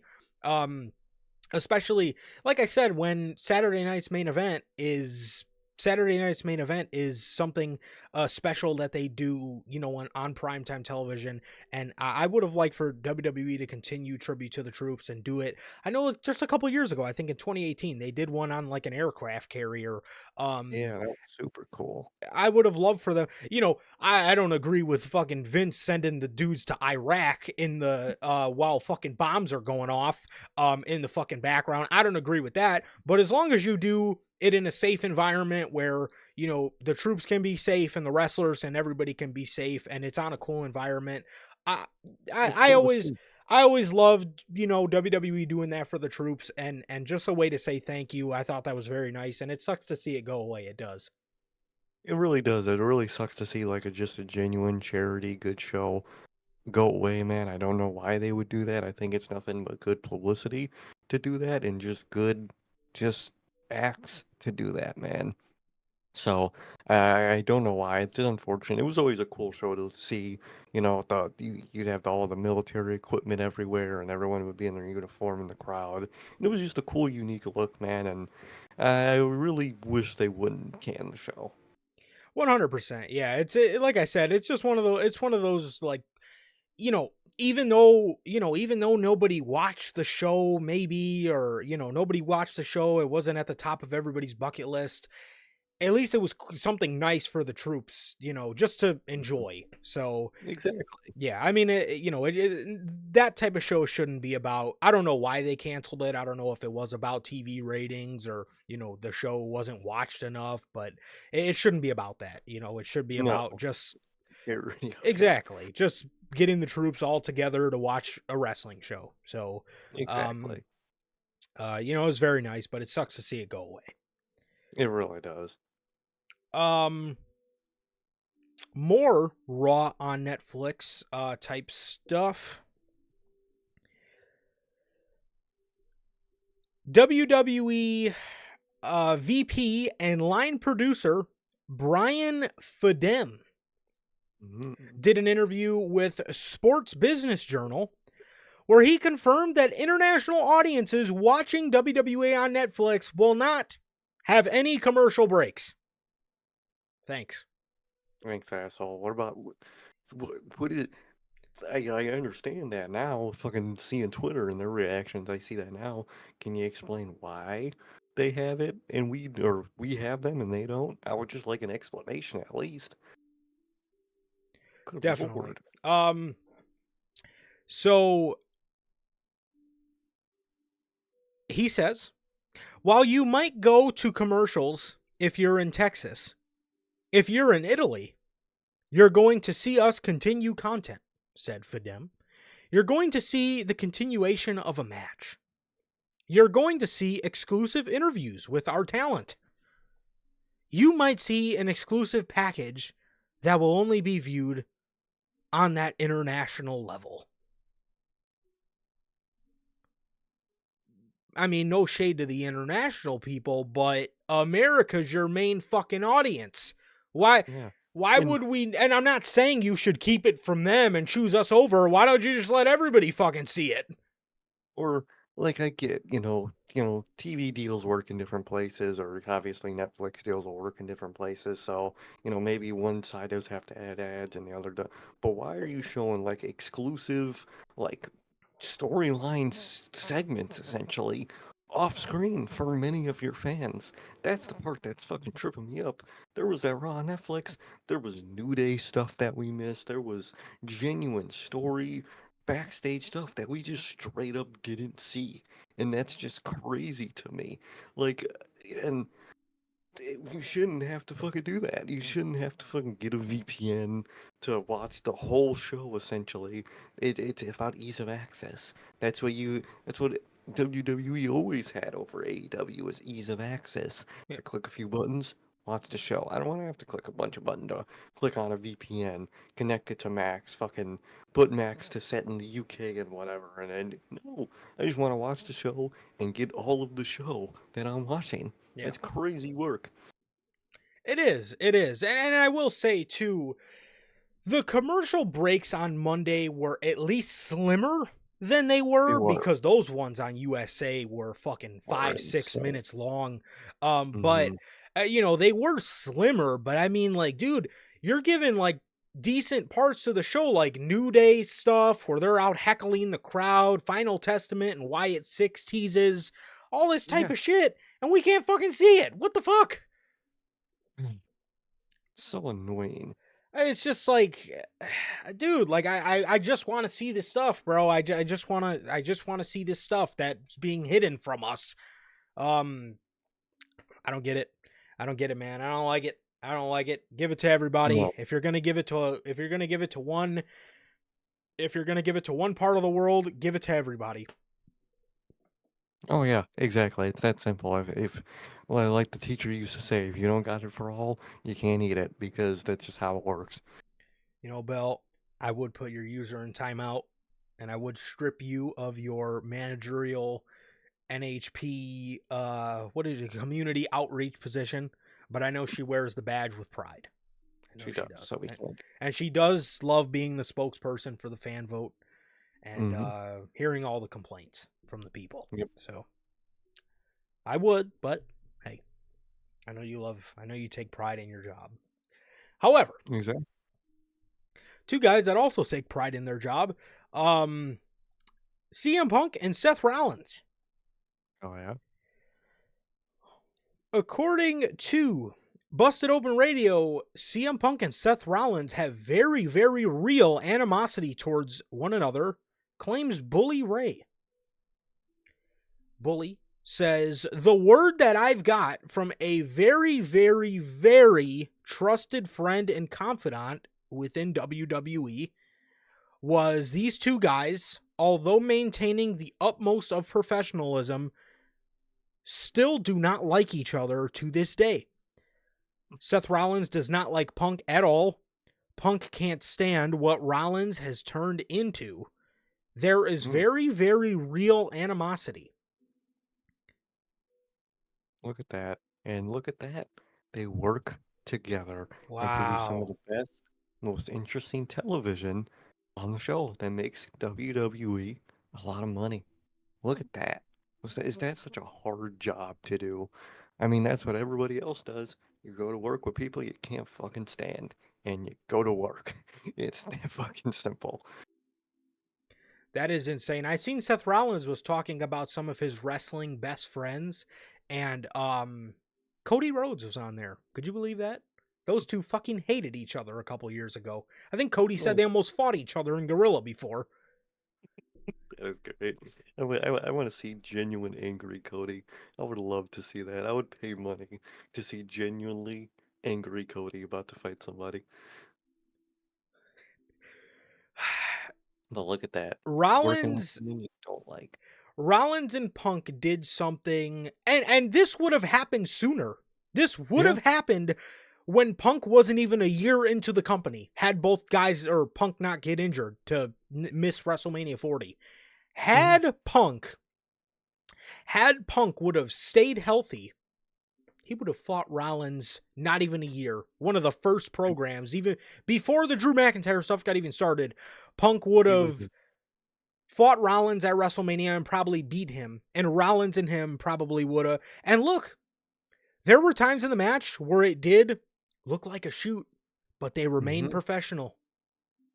Yeah, exactly. They remain professional. At the end of the day, they don't like each other. Yeah, they probably slap each other a little too hard sometimes, Yeah, and they both know what they're doing, but it's not to a point where they're just fucking just saying, you know what, shooting out fuck him. there. Yeah. Exactly. It's just I don't like this guy. I'm not gonna hold back on everything I do, but obviously I'm not gonna fucking hurt the guy because what the fuck, and they just go to work, do their job, and they go home. Simple as fucking that. Gotta Exactly. respect. You're not they're willing out there they're willing to go out there and do business because they don't want to embarrass themselves and they don't want to Yeah, embarrass the company. And that is exactly. exactly what Tony Khan and the Elite did by not wanting to work with CM Punk. They embarrassed Mhm. themselves and they embarrassed the Exactly. fucking company because CM Punk wanted to come back and make money with the Elite because there was Mm-hmm. money behind They're just like CMFTR versus the Elite. There's money behind all of that. He didn't like a lot of people in there. I mean, probably wasn't ever going to work with Cole Cabana, but they were friends with Cole Cabana. He The knew that. lawyer, He didn't he want he him. he probably would have worked with him, man. The lawyer would have had to been ringside, but they probably worked together. You just have a fucking lawyer, right? He probably, Every one of the promos. yeah. One of them would have had to one of them had to have been managed by Mark Sterling, the lawyer in AEW. Oh yeah, he did have the lawyer gimmick in Yep. AEW. Mark Good Sterling would have lord. had to have been Punk's manager, but it would have happened. Fucking smart Mark. But look at that. You don't like a guy and you work with him. It's literally that simple. How hard is that, bro? These guys turned out a fucking banger in the main event of Raw on Netflix. There's real animosity. Rollins doesn't like Punk for very good reasons, very valid reasons. Punk Mm-hmm. doesn't like what Rollins has turned into. Okay, they don't like each other. Guess what? Triple H says, "Look, we're going to do this match on Netflix." Was Rollins like, "What? No. No, I'm not doing Absolutely that. not. I'm not working with him." No. He put his big No, boy pants on and he went to fucking work and did what he had to do to make the company money and to put out a banger for the first Raw on Netflix. And that is exactly what they did. Props to it's both men. And that really goes to show Punk was not the problem. it wasn't. It was always Tony Khan and the Elite, and mainly Tony Khan for not just squashing everything, having the Elite have that control where they could just say no, we're not doing this. If you didn't have that, he probably would still be there. Well, maybe not, but you never know. He might have still punched Jack Perry, but you never know. Somebody mentioned Mox. Bell says he mentioned Mox. Did CM Punk mention Mox or was it Rollins? Rollins mentioned Mox is one of his best friends in the business. Wow. So, Da- like Bell says, Dax, Dax might have a problem he's with gonna that. have he's gonna have a huge problem with that. Fucking guy's your friend. Help! We need your help. We need a career to go off of. This feud wouldn't have momentum without you, so gotta have you in there. I'm trying to find who all he mentioned. I know it was. Damn. I know there's a couple people in there. There was I know I think Sammy and Kevin were in there. Roman They were. Reigns. Oh, here we go. Sami Zayn, Kevin Owens, John Moxley, Claudio Castagnoli, Roman Reigns, and Cody Rhodes. Those are his best wrestling friends. People, half of them don't like Punk either. Fucking hilarious. Seriously. Oh yeah, that's true. I didn't realize that. Fucking KO hates Punk. Um, Fucking hilarious, dude. So, Exactly. Dax probably does have a problem with that bell. I wouldn't be shocked. yeah, that's not a good look for the company. Not a good No. look. Um so yes, Rollins and Punk, very real heat, very real professionalism, and you have to respect it. Exactly how everybody should be, because that's how work works. Also, speaking on Monday Night Raw, Triple H. Triple H, man, he has Triple H has announced that Raw will no longer be a 3-hour specific show. As per WWE's creative team, as per WWE's creative team's needs, the show can be 40 minutes or 4 hours, and there are no fixed time durations on Netflix. How you feeling about this? I mean, there.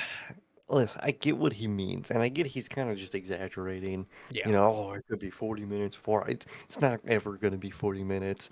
If I'm 40 minutes in and I see produced but I'm pissed. But I get what he means. It'll be like anywhere from 2.5 to 3, maybe 2 on like a really slow time, but which that's okay. But it's just a matter of I really hope they don't. I hope every single week it's not different. I hope it's overall just either one of like 3 times. I hope it's not like super like every week is a very different time. I hope it's overall consistent. That's all I could hope from this man. But what's your take on this? Yeah, I definitely feel the over exaggeration of 40 minutes or 4 hours. I don't think the show will ever go to that. I honestly No. see it being around the 2.5 hour mark, Mm-hmm. but maybe on a big week it'll be three, or Three, maybe on a really big week it'll be 3.5, if like need be. 15. I think Triple H is gonna use this how he did NXT. I think it'll Yeah, be at like a 2.5 hour, maybe a 3 hour timestamp, and it goes over when it warrants it. exactly. That's how I think. But being that he did not extend past 3 hours for the debut on Raw on Netflix, which a lot of people speculated to go 3.5 or 4, he didn't even go over on the debut. So I honestly think 3 hours is gonna be his limit. That's gonna be his like personal like. All right, you don't book the show to go past 3 hours because that's just crazy, Yeah. and just keep it under that. And at most, I could see them going like 3:10, like but not fucking 3:30, not 4 hour, none of that. I don't see. Yeah. I honestly see him ending the show around. I think during the maybe some of those dead weeks, when it's a tape show in December, I think we might see a lot of 2 hour Raws. I Um think I think overall, I think we'll see a lot of 2.5s and like inching towards threes, but I think three is going to be his limit. I really don't see him going over three much. Triple H always has been one of those guys to talk about how hard and annoying a third hour of television is to write. And I honestly, exactly. I don't think on weeks when he knows he doesn't have to overdo it, I don't think he'll overdo it. No, I don't think he will. I think it'll be okay. It's gonna be a slower week. Let's just book around a 2.5, 2:15 show. Definitely. The Rock, Mr. Rock. Well,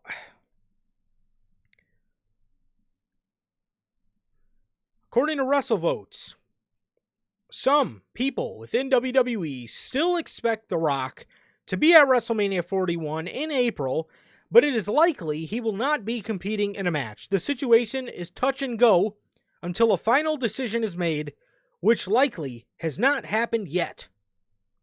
There was another story that dropped today per Fightful Select. As of now, WWE Creative is under the impression that The Rock will not be competing at WrestleMania 41, and Rock versus Cody is not the plan. In November, the plan in motion had been for Cody Rhodes versus John Cena to take place at WrestleMania. Good Lord, what? It's just the whole scheduling thing. It just fucked everything. I think Rock really did want to be at this Mania and be involved and tell that story with Cody and whatnot, but I don't think I don't think a match is happening for him at Mania. I think his schedule changed and he can't make it in terms of a match. And I think that's what it is. And I think that's why what we got on Monday because I mean it's The Rock. Who knows when he'll be ready? When his schedule will open up that isn't like at the most random point in the year. So I feel like a lot of Monday was wrapping up stories or just putting a little bow on it, even if it's just a temporary bow, putting a little bow on it to wrap it up, and just basically being like, yeah, do what you guys got to do because there's no match for me at this point. But that's what I think, um, and I think those reports are overall true to me. But what about you? At this point, dude, I'm starting to feel the same way, man. I feel like, a match for him it actually might be off the table, which is wild to think. Because again, I do think he had a huge hand in bringing Mania to Vegas in the first place. So to see him kind of, dip out from that now is crazy work. It's crazy fucking work, man, because um I think just the way they went about it on Monday was just very, just not. I think there was ways to do it, and I don't think that was one of them, man. Him No. baby facing up to the company. Okay, I get that. You're a member of the board. To baby face up to Cody Rhodes, the guy that you handed him something, you whispered something to him, told him you were gonna be back for, you were going to be back to take the title from him and all this stuff, to then sit there and glaze the guy.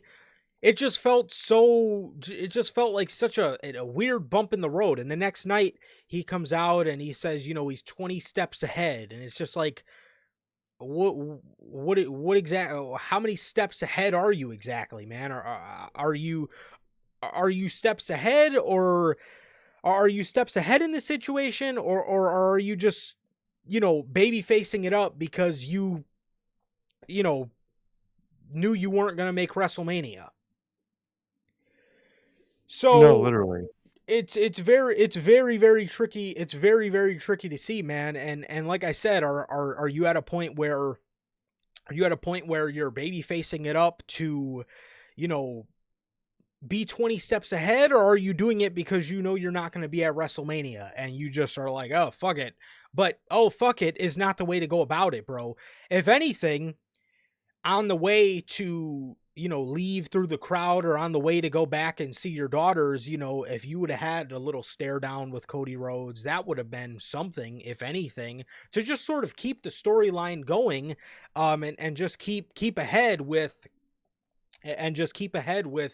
what you got going on with the storyline with Cody Rhodes. But yeah, I mean, I don't know. I don't know. I just think they went about it completely the wrong way. I think they went about it completely the wrong way. And I don't think making it look like you were just dropping everything was the way to go about it. If you were going to continue it at some point, then just give a subtle little teaser, bro. Have them stare at Cody Rhodes or something like that. Um, Mhm. don't have him go out there and just completely baby face it up and just love Cody Rhodes all of a sudden. That's not the way to go about it whatsoever. And I don't know. No, exactly. It just gave a weird vibe to me, man. It just gave a weird vibe, and I don't think that him and Cody Rhodes should have been on screen at all if that was the case. No, I don't think they should have. I think they should have just kind of ignored all that and did their own thing and just let people speculate. Yeah. So, and you know, especially with the rumors of Moana having to do a reshoot and all this stuff, and that kind of crowded his whole Mania schedule. And it is what it is. They don't want him wrestling while he's filming a movie, but they don't want him wrestling while he's filming a movie. And obviously, if they needed a reshoot, then I'm sure that messed everything up. But again, if you're not going to do the stuff with Cody Rhodes, and we know you're going to come back to it eventually, that was not the way to go about it. The way to go about it was either a brief little stare down, to, again, sort of keep it alive a little bit, keep a little bit of the animosity alive a little bit. Either that, or not fucking put these guys on screen together at all. No, literally, man. And with that,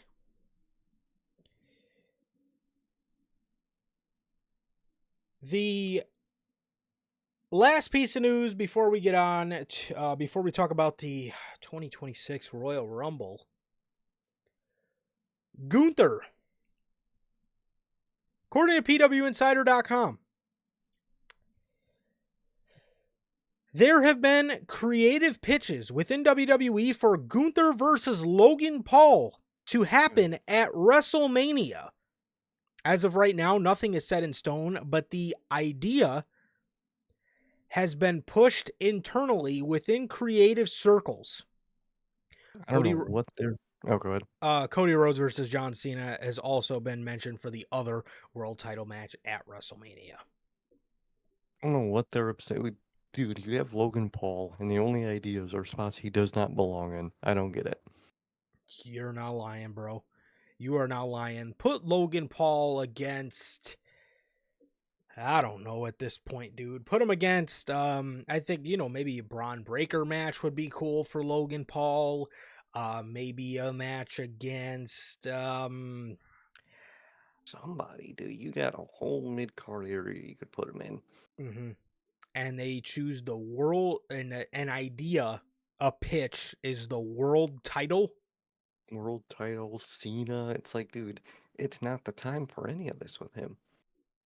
No, it's not. And as for Mania, dude, I seriously have, I have no idea what you do with Logan Paul at WrestleMania, if anything, but you know they're going to want to use him. So, um, Exactly. I don't know, but Logan is a great performer, dude, but putting him in a world championship match against Gunther, I mean, come on, dude. They're both heels. How the fuck? Hmm.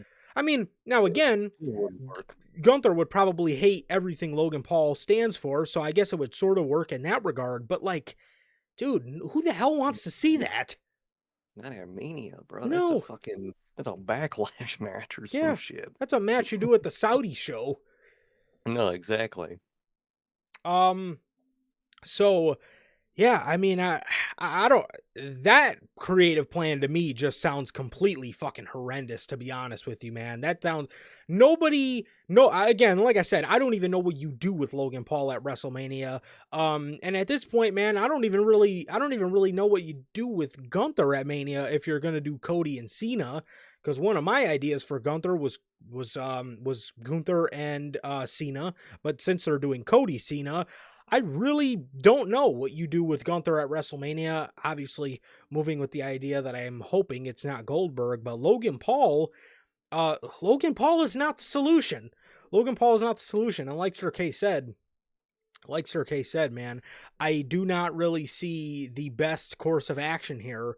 I do not see the best course of action being a match. I do not see the best course of action here being a match against Gunther for the World Heavyweight Championship, man. Nobody wants to see this dude face Gunther, and nobody wants to see this dude in a world title match. No, not right now. And that is the latest on what Gunther could be possibly doing there. I would be more okay with Gunther versus Seth Rollins. Oh fuck yeah! Or Or like the triple threat with Punk, something. yes, I was going to say, or Gunther and Punk. Gunther and Punk would be another great. Gunther and Punk would probably be up there for me, Gunther Punk or Gunther Punk and Rollins if you're going to do Cody versus Cena, but Logan Paul is not the way to go about that. No, not at all. And with all of that, your final news story here today. WWE have announced that the Royal Rumble, according to PW Insider, the 2026 Royal Rumble will emanate from Saudi Arabia, according to multiple WWE sources. Fightful reports that those spoken to claim Riyadh, Saudi Arabia is the slated host to host is slated to host the event. WWE then put out a press release regarding the event. Saudi Arabia to host the Royal Rumble in 2026. WWE, a part of TKO Group Holdings in a partnership with the General Entertainment Authority on behalf of the I'm not even going to try to pronounce that. Announced that the 39th annual Royal Rumble will be held in January 2026 in Riyadh, Saudi Arabia. The landmark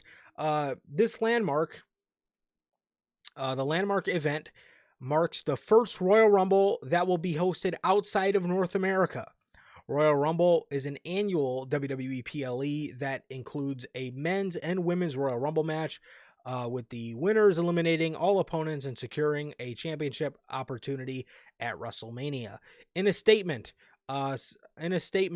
HE said, Saudi Arabia hosting the Royal Rumble for the first time outside of North America reflects the General Entertainment Authority's ongoing commitment to bringing the world's largest and most important entertainment events to the kingdom. Through the partnership with WWE, we aim to enhance the entertainment sector and deliver a transformative experience that attracts a whole worldwide audience.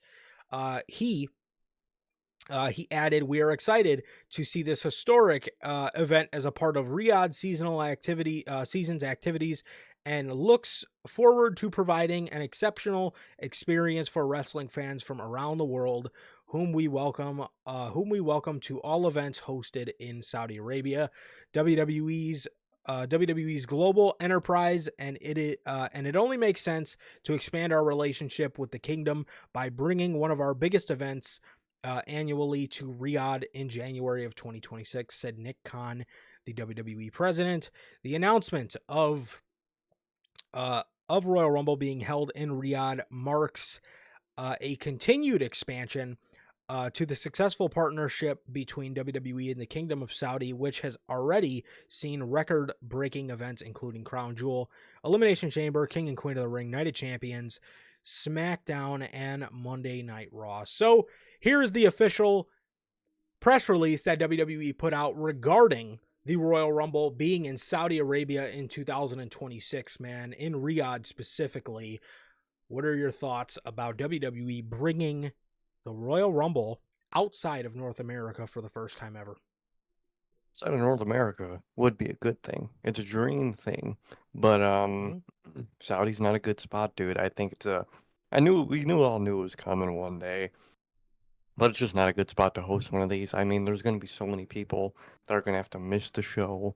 There's the Women's Royal Rumble is just going to be so awkward to like watch and just for them having to wrestle in the bodysuits for fucking 40 minutes. It's just I get what they're doing and I knew it was coming, but I think just Royal Rumble was just probably the worst one they could have bring over there, man. So an International Rumble is amazing on paper, but I would like it in the UK or something or somewhere. And Saudi is just not a good location for a Rumble type show. I'm sorry. They have their own shows, then they should stick with it. But what about you, bro? The fact that this is in Saudi Arabia is very disappointing, obviously, from the fact of you're not going to get that normal energy that you would get out of a North American crowd or even just literally any other crowd. You could have brought this show anywhere. You could have, we had mentioned, you know, Puerto Rico would have been great for a Royal Rumble. Mexico, Mhm. London, literally anywhere, dude. They bring it to the most lame of international crowds, which Saudi hasn't been completely horrible. Saudi hasn't been completely horrible the past couple times they've been there, at least that we've known them to be.